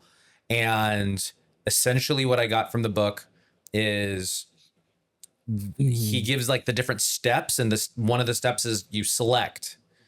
And that's what Jesus did when he made disciples. He looked at certain people and he said, follow me. He did that with 12 individuals. And then he kind of equips them, and then he prepares them. And essentially all Jesus did was he was actively involved in their life. And so I typed in the concordance, Blue Letter Bible, like disciple. And it says go and make disciples. But in all the other places it says, and Jesus taught his disciples. He walked with his disciples. He sang with his disciples. And the night before he got arrested, he ate with his disciples. He went from Jerusalem to Capernaum, and then he crossed the Sea of Galilee with his disciples, and he done everything. They walked and they talked and they hung out. And I see that's something that you do. You guys work out and you guys watch anime, and then you guys talk about school, and then you guys talk about, you guys play your games and everything, but you're just present and you're just there. And guess what happens when you're just there? Pretty soon the disciples start asking questions. Yep. Like when Jesus's 12 asked, hey, how do you pray? What's so interesting is that they didn't ask Jesus, hey, how do you teach? How do you preach? Or how do you even overcome temptation? No, they said, how do you pray? Like, that's what, when they thought about Jesus, they thought of prayer. And just, I feel like, especially like one of the issues that I have with the church, the American church, is I feel like a lot of churches, and I'm not speaking to one church in particular, but I'm speaking just in general from what I've seen in the churches that I've helped out with. Many churches are more interested in growing the multitude than building disciples. And the reason why is because, come to church. And they build Bible studies, and that's fine. But Jesus's command was never to grow the multitude. It was always to make disciples. And how did Jesus do it? Him being God incarnate chose to invest all of his time in ministry, the full 3 years of his ministry. Yeah, he spent days teaching. Yeah, he spent his days healing people, feeding them, helping out with whatever. But for every single day and all of his ministry, he was always making disciples. If we had to decide what was most important in Jesus's life based on time alone, it would be making disciples. And I'm not going to down everything else that Jesus did. That's not the point. But the point is that discipleship is important, and Jesus emulated the perfect model for making disciples. And it really is just being friends. Jesus became a friend of sinners. And that's one of the reasons why I kind of disagree with parents who say, I'll never be your friend. And I get that with them growing up because you need to be the parent, and we talked about that in the previous episode. Sure. Yeah. But I never want to reach a place where I disconnect with the person. Like, if Jesus, being God, infinitely better and infinitely holy than we are, but he chooses to associate himself and be our friend, then how much more should we befriend people and hang out with people? And so it's one of the things that I really, really just admire and I respect. I'm also kind of discipling someone now. And honestly, like, there was one other guy who I was, who also makes disciples. And he meets up with them regularly and he talks with them. And I'm like, dude, that's super cool. Yep. And so for me, like, there's one other individual who I'm discipling and I can only go 1 or 2 at a time. 4 is already a lot, It's a lot, yeah. But for one, like, for me right now, the guy who I'm trying to uplift and encourage, like, I only meet like once a week. And right now our focus is on benching. He just really wants to bench. And I'm like, yeah, let's bench. And so I'm actually a little sore right now, and he's all helping me out, but I'm just teaching him dad's workout, and it's really good, but he's getting a lot better and he's really grateful. He was even telling me, he's like, yeah, I see it in my triceps. I'm like, yeah, you look good, That's awesome. And it's fun. And, and afterwards we normally go for a walk after, like, we have a little routine where he comes over, we bench, and then we just kind of go for a walk and we just talk like, oh, so how you doing? How's your girlfriend? How's this? And he's like, I got to do this. Oh, okay. It's just, I think a lot of times people can find excuses not to do something. But the reality is that our young people are being raised regardless if we do it or not. Right. They're being raised by school systems that probably don't know what's best, leading them in the wrong direction. They're being raised by Instagram. They're being raised by TikTok. They're being raised by their friends.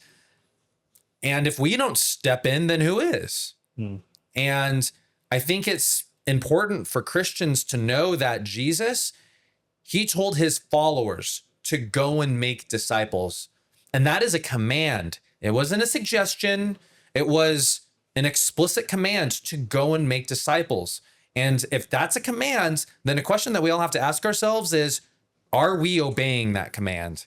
And it's something that I really admire about you, because you have like this extreme life of a police officer and you are like, you don't talk about it all that much, but like, you are arresting people, you are in dangerous situations and you do all these things, but then you come home and you're just hanging out with your friends. And they're not your disciples, they're your friends. Right. And you're just chilling. And you guys are just talking about your games and you guys are playing your card games and you guys are just going on your workouts. And it's simple for you. And you're just doing all that while balancing a career and balancing a marriage.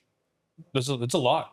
There really is. But I mean, we have game nights, right? We play Magic. We have hangouts and stuff. And we invite a bunch of people over because when the joy in all their faces where they could just relax and hang out and be friends and talk about some deep topics, but also play Magic at the same time. That is just, to me, that's life. That's like that is one of the highest points of life, in my opinion. Being with people you love, building those relationships. Because you never know that person that you invite or talk to, deep down inside, they're struggling with a lot of stuff. They just don't know how to say it yet. I could think of one person who came to our game nights where they told me, I think after the first or second one, they're like, I was struggling with depression and thoughts of suicide. And coming to game nights just took it all away. I had the hardest time making friends and in the circumstances that he was in. And he came and, he doesn't feel those things anymore, There's people that may be struggling and dealing with stuff deep down inside, and a simple hi or hello may make a difference. Sorry, there's a little bug. I know there was a little bug. That little bug's It's freaking me out. I learned a long time ago that I define the police officer. The police officer doesn't define me. And oftentimes I saw a lot of cops go home. And I'm not talking about my partner, but other people I met in my department, where they would go home and all they talked about was work. And I would always ask them, so where's your time to be you? Oh, we like talking about work though. We like this and that. And oftentimes the stuff that they like to do was they always try to one up each other. Like, oh, I did this. Oh, I did that. And it's just a competition, If me and you as like coworkers can go outside of work, talk about, and all we talk about is work, then all we really are is just coworkers. I don't really care about all that stuff, I mean, sure, to somebody who isn't my coworker, they would want to hear stories. Sure, I'll tell them stories. But when it comes to like me and my coworkers, it's like, I don't care about hearing your stories or what you did the other day, how many guns you got off the street or who this and that. I just care about you, what you like to do, who you are as a person, what TV shows you like watching, what do you spend your time doing when you're not at work? Do you have cats? Because I love cats, are you married? Blah. Because those things matter, Sure, my job matters. Sure, it's a profession. It weighs in a little, but only just a little, the person matters more. And it's hard. A lot of people struggle with it a lot. Spending time with people is tough. It's like, oh, I gotta get up and hang out. But there came a point in time where it's like, these are my friends now. I don't even care. Let's go hang out. Let's go do something. I'm excited to see you, blah, blah, blah. It's not a chore, So how do you balance that with marriage? I know that's probably also very demanding, is my sister, like how does she play into this? Because that's a lot of time. We can edit that out, right? No, I'm just kidding. I'm just playing. Yeah. It's so earlier you said Jesus is a friend, a friend of sinners. And to me, Mara is not only just my wife, she's like my best friend, She had a cool brother that showed her all the fun things, right? Yeah. Throughout the years. Mm-hmm. And this is something I talked to my sister about too, is like, you had a brother who taught you how to be a nerd too, Yeah. That's why all the Pokemon references, all those things. And so now when we hang out, a lot of times I still get to be myself. And often actually it rubbed off on her too, because for a while she didn't do any of those things. Mm-hmm. And then when she hung out with me, she was like, oh, I like Pokemon again. I like, because that side of you is important, right? Like, yeah. And it's sad that when you grow up, you kind of disappears. But because she's so involved in all the stuff that I like, and I'm involved with all the stuff she likes, it's easy to balance, right? Work is work. On the days I go to work, sure, I go to work, come home, sleep, wake up, and my wife makes me my lunch. I kiss her goodbye, and then I go. And then, she tries her best to not bother me with like stuff at home when I'm at work, because it's a lot to focus on at work. I got to focus on staying alive, right? Making it home. Because to be honest, that's the only thing that matters, making it home. And making sure everybody else goes home too, right? Me, my partners, everybody else who's working, that's all that matters. And so I come home and then I worry, and then obviously, I do chores and I do stuff at home, but At work, I go to work, come back. That's all. On days that I'm off, that's where, hey, I got to do this, or I need to fix my car, or, can you take the trash out, wash the dishes, hang out with friends and spend time to get recharged to go do that over and over and over again. Right. But what's fun about it is that balancing is fairly easier, not only just because we've been married for 4 years now, almost 5. Man, that's crazy. It went by fast too. Wow, married for 5 years. Almost, yeah. Crazy. Time flies. Before this year, and then five in November, after November.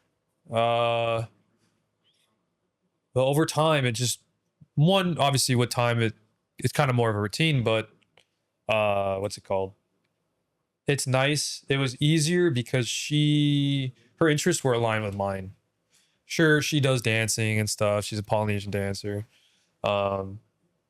And she hangs out with her own friends, and then I get to hang out with my own friends, and we respect that time away from one another, and because it's just as important. And then those friends pour into it, and then I'm good friends with her friends, and vice versa. And she likes the same things I like. So when we watch TV, it's not a fight for what we're gonna watch. It's like, let's watch that same show together. Oftentimes it's Bluey, but I know.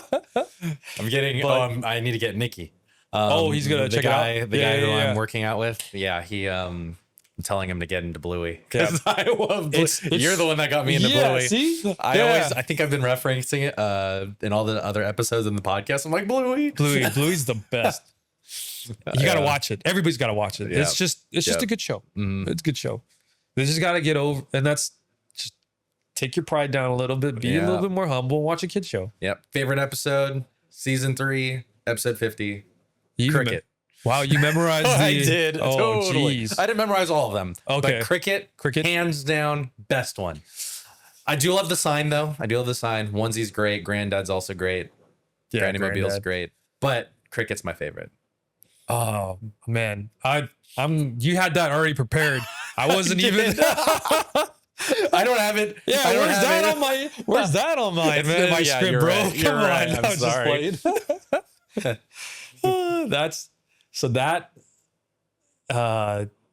It's not a fight, because we all like the same stuff. Mm. Whether it's, reading the Bible together, or it's, playing video games and watching TV, it's all quality time. And since all our interests are aligned, sure, we have our differences, but through marriage and through time, those interests have become just as important to me as they are to her. Right.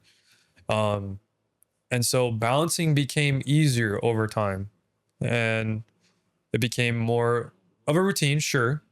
But that doesn't mean that we stop dating each other, right?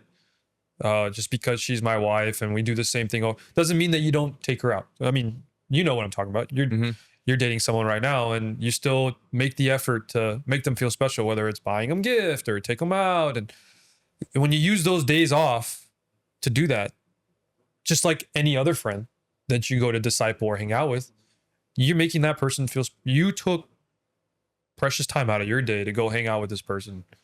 And it's necessary, right? To show that you love, you care about them. And Jesus did that, and he painted a perfect picture for it. So for you, it doesn't even, I know you are intentional about hanging out with them, but it almost feels like you're just living your life. You're just working out. You're playing your games, and you're just kind of bringing them alongside you. And you're just kind of doing your thing. Mm-hmm. And your wife's there because she's there. And, and as they just kind of hang out with you just kind of relaxing, doing your thing. And then the relationship just naturally grows, and they just opportunities to talk to them, pop up, and you talk and you pour wisdom that you get from the Bible into them, and you guys just start living life, loving life, and having a time.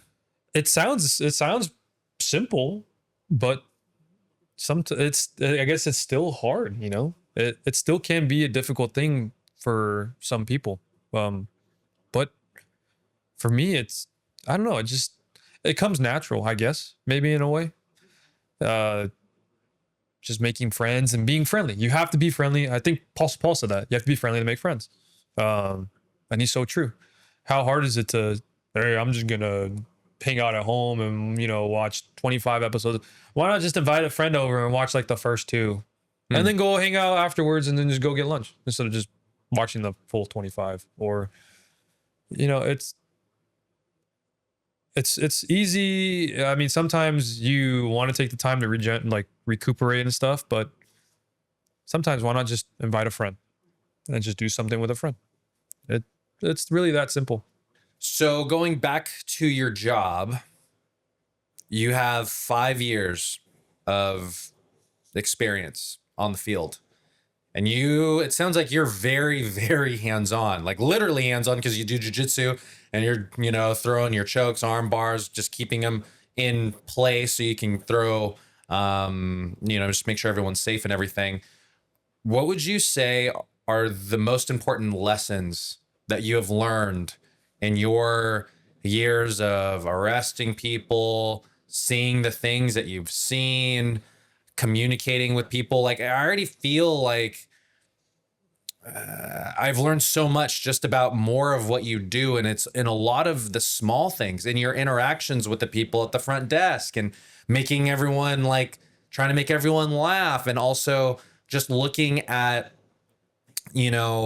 the way that you recharge at home and you have your games and you watch being a law enforcement officer that regularly fights, and takes out his gun. Like, you watch Bluey, I'd like to know, if you were to consolidate things into lessons that you've learned and lessons that you live by, what are those? It's funny you bring that up because a lot of people are always like, you're a cop and a grown man, but you watch Bluey, or you're a cop, but you like this and this and that, or you act this kind of way. How is that even possible? That's a very, very humbling, thing. It's like, I guess I am kind of set apart or different, and that's a good thing, because that means I'm accomplishing my goal, which is to bridge that gap, to show them we're just people, people living in this world that we live in. But the lessons I've learned in the 5 years, and you're gonna honestly be like, oh yeah, I've heard that before, or oh yeah, I know who said that. The first, let's see if I remember them, because I just forgot them. Earn your reputation. It's a very important one. Another one is, Elaborate on that one first. Okay. Do you want me to say them all? Oh yeah, before say I them all. forget? And then, yeah. Okay, that way I can help you remember. Earn your reputation. You define the police officer. Don't let the police officer define you. The second lesson. Not of the order of importance, but just things I've learned. Anyways, but first, we'll just elaborate on earn your reputation. It kind of goes back to all the little things, because little things add up over time. And so another police officer told me that, and it's also written on our station wall too. But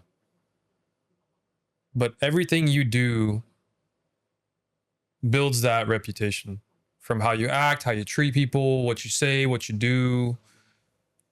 I mean, it doesn't look like you're always being watched, but at the same time you are, people see that person that you really are. And that goes on and off the field. These are lessons not just for me being a cop, but me being a man and a son and a husband and one day a father.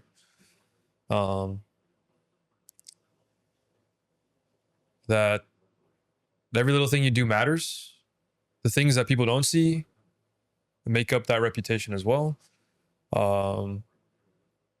And it can go from the simplest of hey, keeping your word. There's a lot of things that play into that.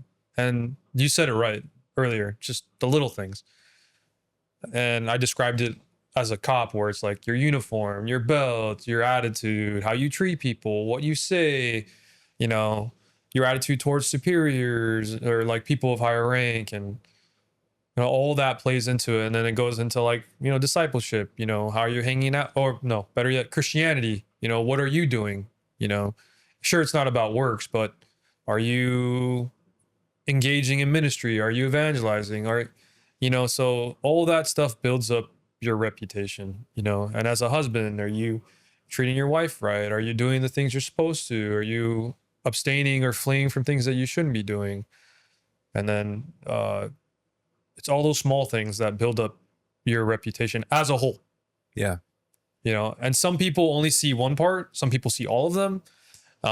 Some people see a few, but regardless, that's your reputation, how they view you, what they see, and sure, it doesn't always matter what they see, because you could offend people, right? I could care less about if I offend somebody with what I believe is right, especially when it comes to things about the word and about God. But, that's who you are. That's your reputation. That's who you are as a person. And that's really important. And then the second one is, don't let the police officer define you. You define the officer. When I first became a cop, I did let that lifestyle bleed into my life here at home. And so there's a lot of different things cops struggle with, whether it's depression, some struggle with suicide, some struggle with marriage problems, some struggle with drinking, anxiety. There's a lot of issues they have just because it's hard for them to deal with stuff at home, stuff at work, and then they all intermix. And so they have a hard time separating the two. And me, I brought, like we said earlier, it was hard for me to bring stuff. I brought a lot of the stuff home, and it was hard for me to separate those two. And so the cop mentality was hard for me to shut off, right?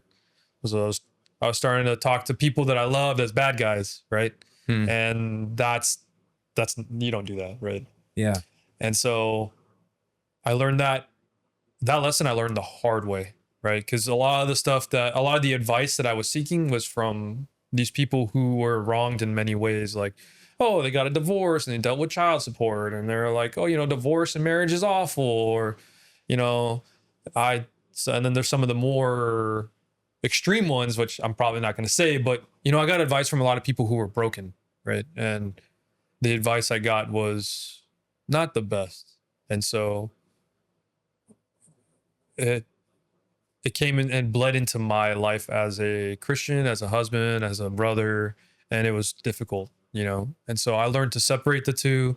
I learned to let my life as a police officer stay there, and then vice versa.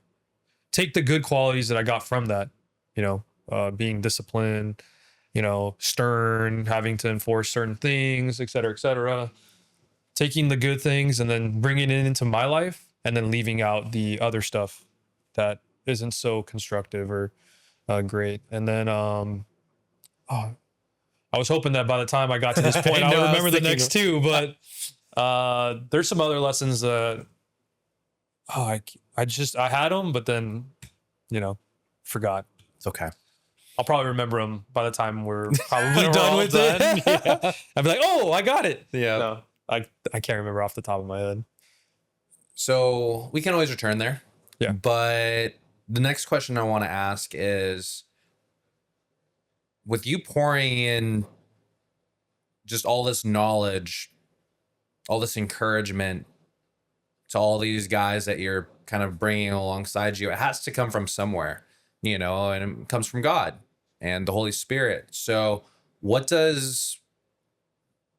you do to stay close to God? I think everyone has their own unique relationship with God. And one of the things that I want to do here on our podcast is to just learn how people of different backgrounds follow God, and for us to kind of go like, oh, I could do that too.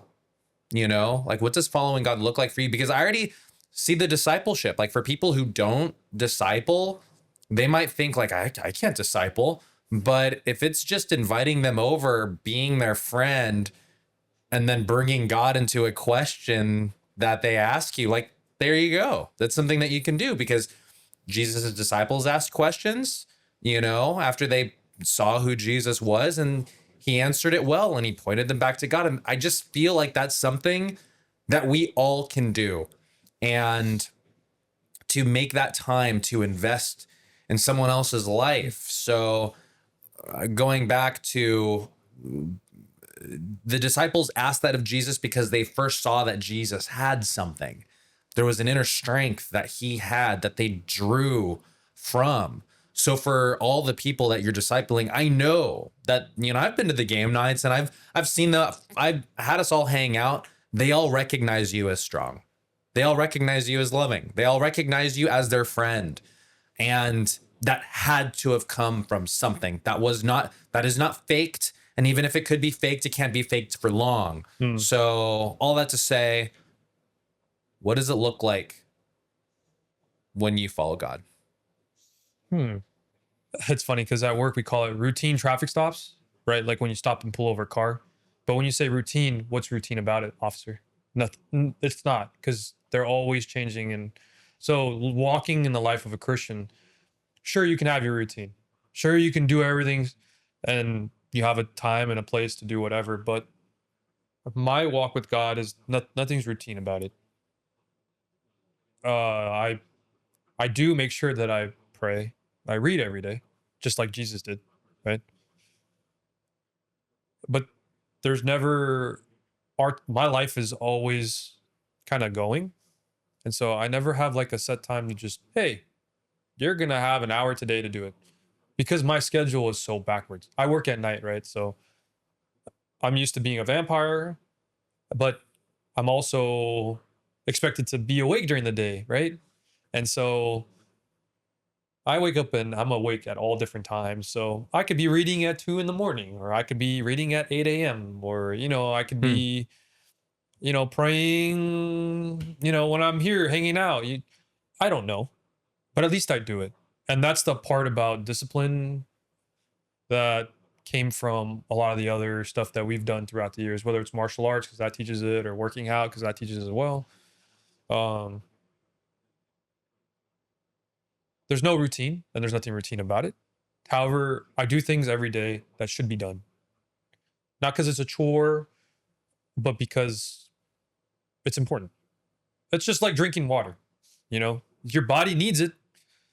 So you have to do it. You have to eat. Sure, you can fast and stuff. I get that. But what I'm trying to say is that your body needs something.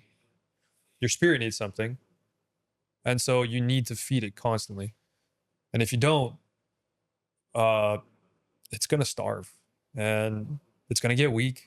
And when you get tired and weak, your mind's you start to fatigue. It's easier to fall. It's easier.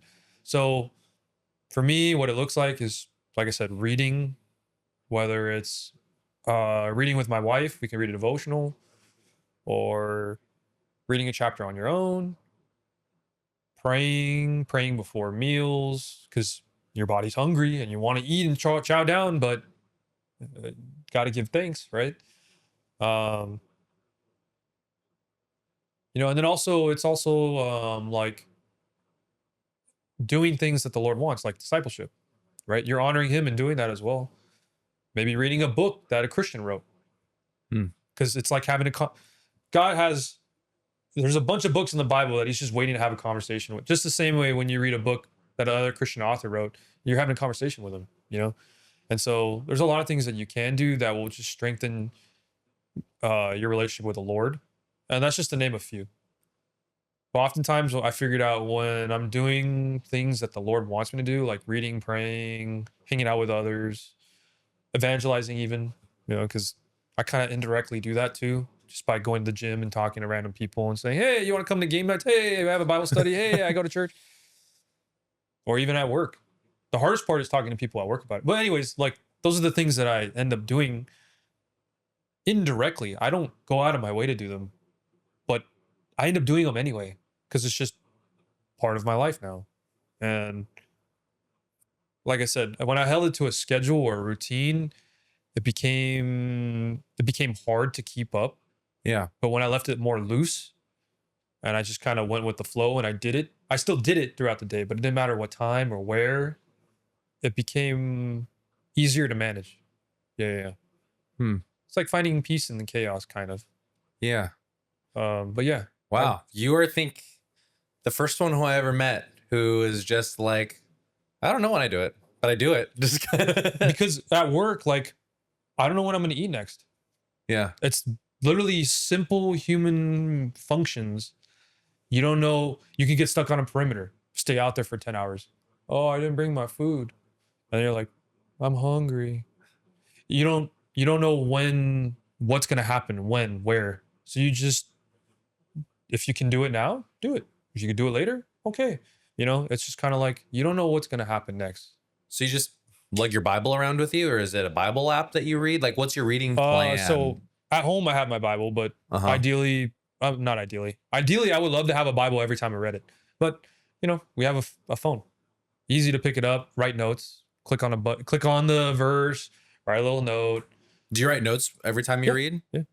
I try to. How does that go? Like, do you just read it and something pops out and you like an application, or you observe something?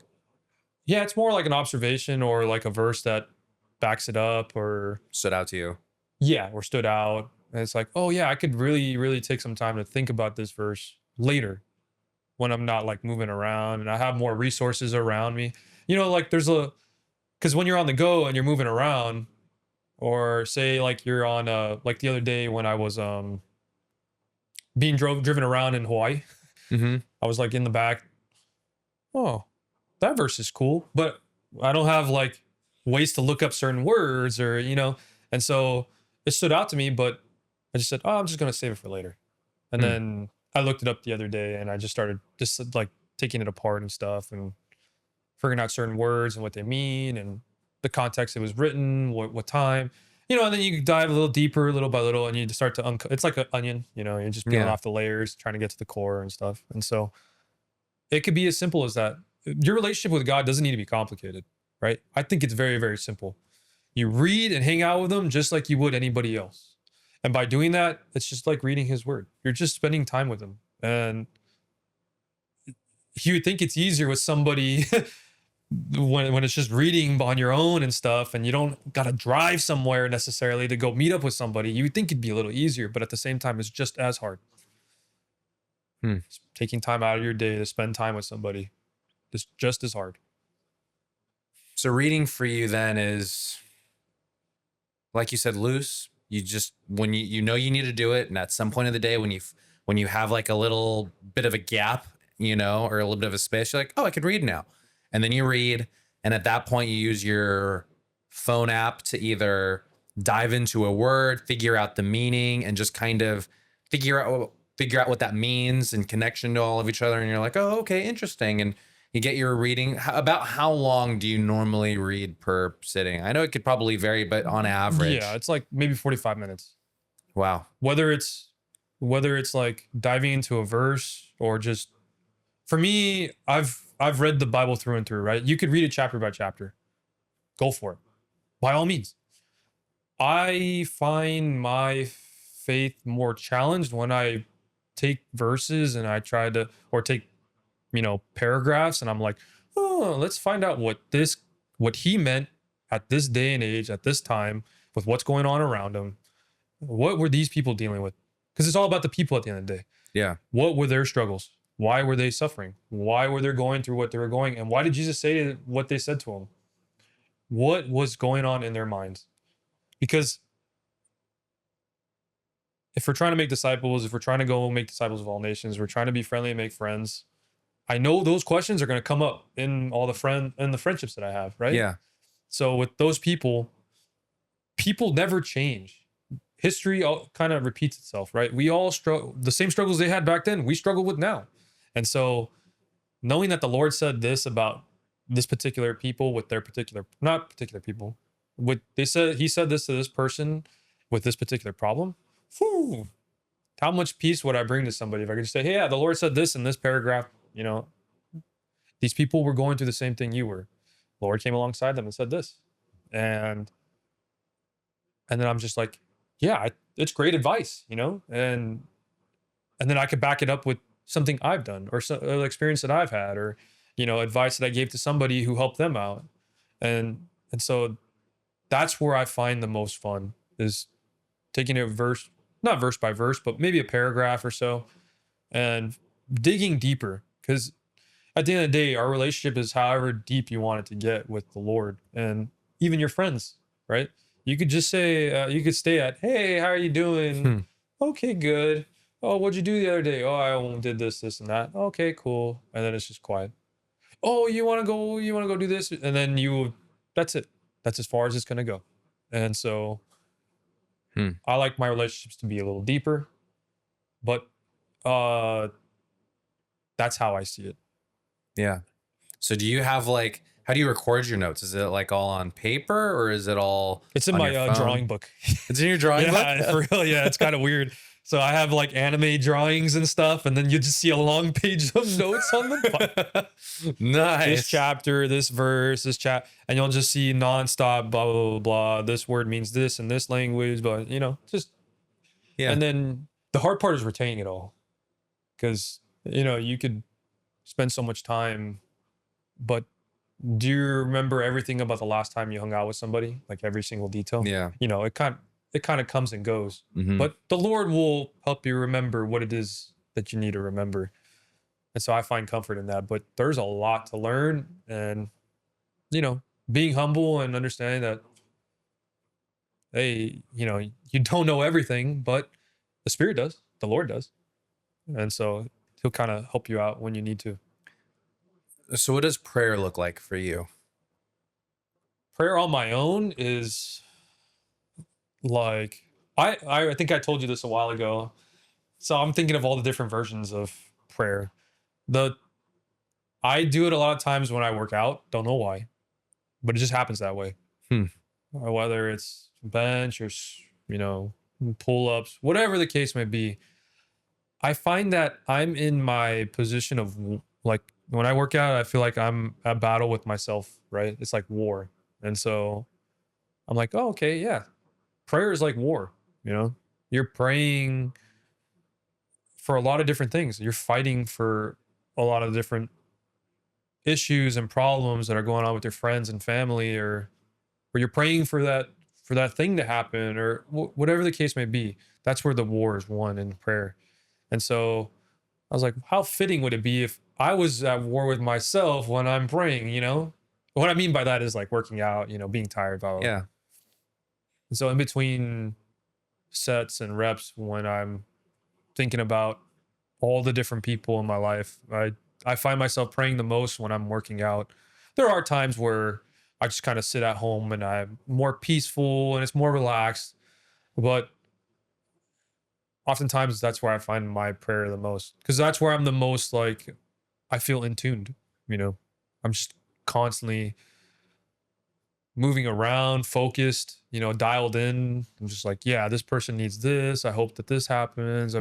Lord, can you help out with this? And then it's that's where I do it the most. As of recently, before it changed throughout the years, but as of recently, it's been when I've done most of my lifts. It's in my mind though, and I don't make it obvious. I'm not like, Right. Yeah. But it's constantly happening, So we have your prayer, you have your reading. One of our last questions, because we're gonna have to wrap things up, but what would you say are all of the big, huge components that have made you a strong Christian? The reason why I'm asking this is because our show is called Practical Christianity, and I'm trying to dive deeper into like what reading looks like for you and what prayer looks like for you, so that people who listen are like, oh, he doesn't have a routine. Well, maybe I don't have a routine. Like, you're the first one so far that I've interviewed that it's mentioned that. Or when you pray working out, like, no one said that either. Everyone walks with God differently. Like, I was inspired by Michael. He says one of his first actions that he does as soon as he wakes up is he prays a 1 to 2 minute prayer, immediately. I'm like, oh, that's cool. And so I'm kind of asking all these different people, like he was really into, he's like, prayer's huge, and so he got into the different steps of prayer, so that was his side of it. And your side of it's like when you work out, and I'm like, that's cool. So I kind of want to visualize like your faith. There were things in there that you've mentioned all throughout our conversation right now. I'd like to know, what are the big major things that have made Ozzy's faith the way it is, like what made all this? What does this comprise of? So that maybe someone can say, you know, maybe I should do that, or maybe I should incorporate more of that. You know, we're just trying to make it practical. We're just trying to see, what can I add now? What can I do? Can I do what Ozzy does? Because it seems like it's helping him. You know, Right. I think what changed my faith drastically or dramatically, practically, was I was gonna say when before you left for Japan, you left like a good image of what discipleship looked like, in my opinion. And so as soon as I said, you know what, I should go and be friends with more people, make it a point to pour into others' lives and be a friend of sinners, if you will. And I know I'm a sinner, right? But what I'm saying is, like, be more like Christ and do that one task. In doing so, I've learned so much in the last 2 years or a year and a half. Oh, how long ago was it when you left for Japan the first time? almost 2 years. 2 years. Wow, Yeah. that's crazy. 2 years. I don't believe it. Yeah, Don't. 2 years. I don't understand.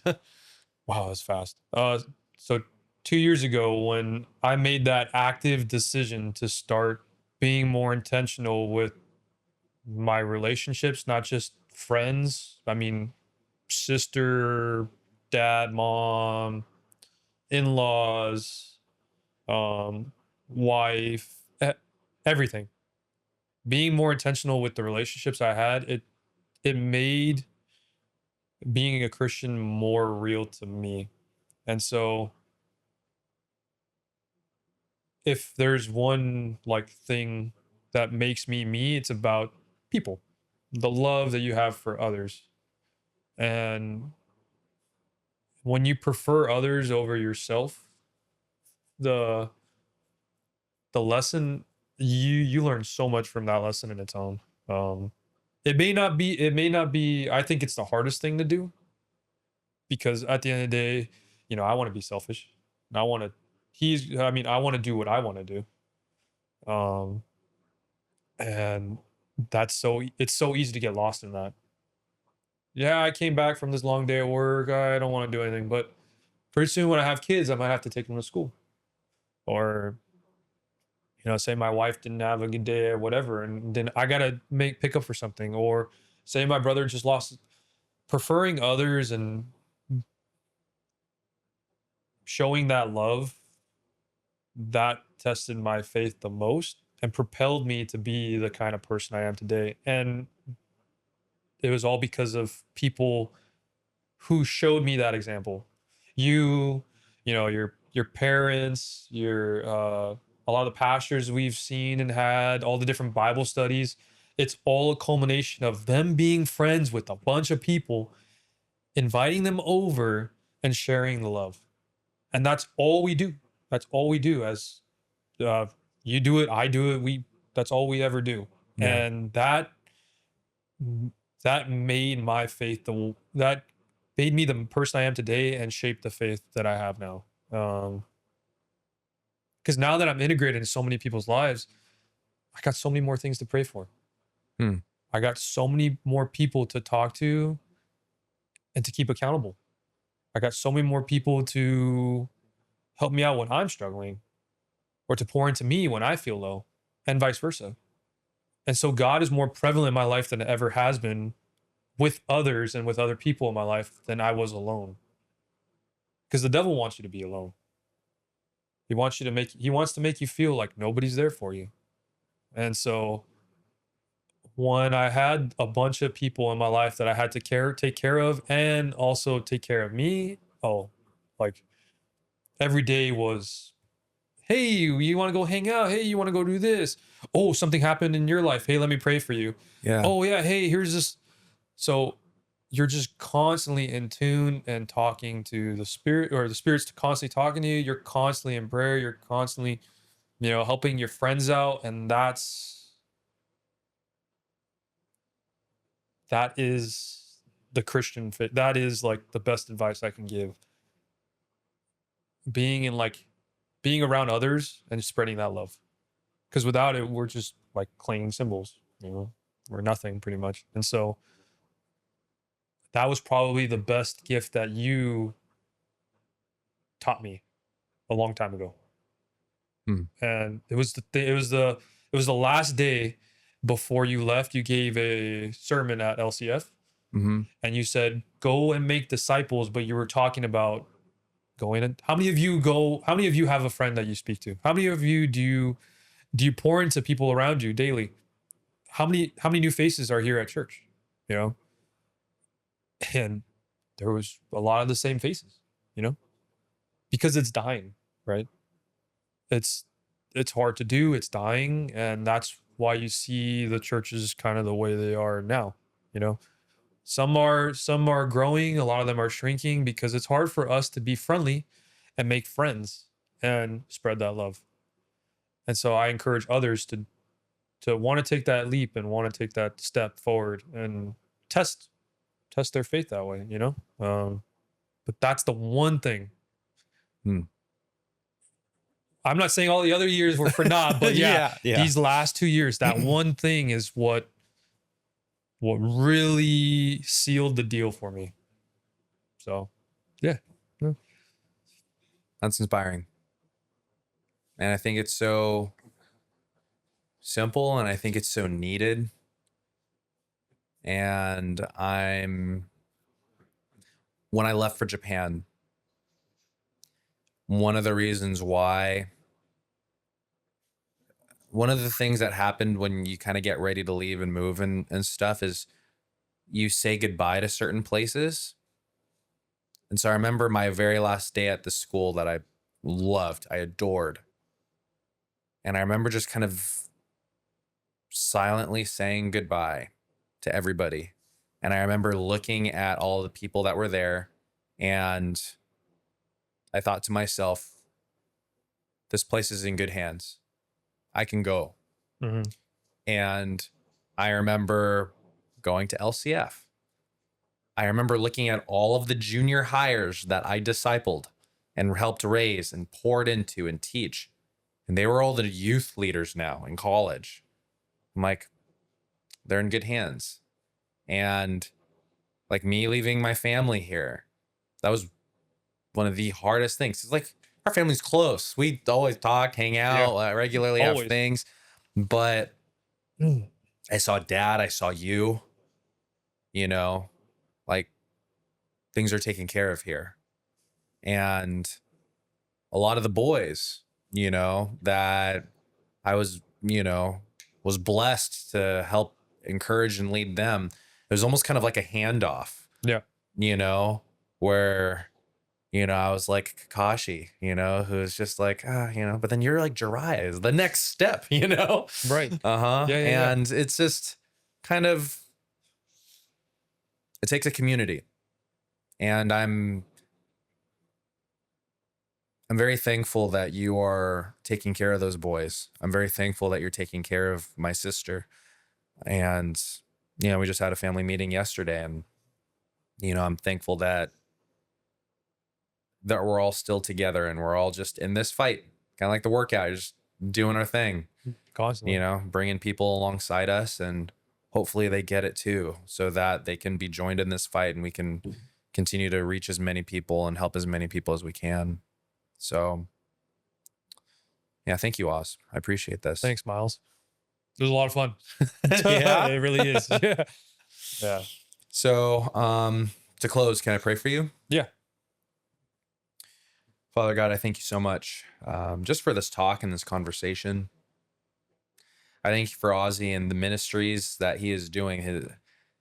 Thank you, God, for him being so impacted by you to the point where it changes all of the little things that he does, from giving his phone that people can use and getting other people at work to laugh and smile, and and watching his shows and bringing along other people alongside him to enjoy those shows too, and playing these games and inviting and introducing himself to strangers, just working out. Like, God, I thank you so much just for the life that he's been pouring out into all of us. And I pray that you would just continue to fuel him, that you would continue to put things in his life that would encourage him, that you would refresh his soul. And God, I pray that you would protect him against the enemy too. Please keep him safe as he's on the streets and interacting with people who would seek to harm him. I pray that you would strengthen his hands, that you would sharpen his mind, that you'd be able to see, that you would give him the grace to be able to see things ahead of time. And I pray that he would influence even more police officers. God, that they would learn to love you more. So I pray that you would continue to bless his studies. It sounds like a lot of fun just being able to dive into your word the way he does. And I pray that you would bless his relationships and the boys that he's helping raise. I thank you so much, God, just for his fire that wants to serve, that wants to help, that wants to connect. And I pray that you would feel it even more. I pray that you would bless his marriage, that you would keep them strong. Pray that you would bless the work of his hands and that he would continue to fight this fight. So we love you, God. We thank you so much. And I pray for all of our listeners. I pray that you would show them, God, how they can learn from the wisdom that was shared here. What little steps we all can take so that we can be closer to you. So we love you, we praise you, we thank you. In your name we pray, Jesus. Amen. Amen. Thank you, Miles. Ozzy.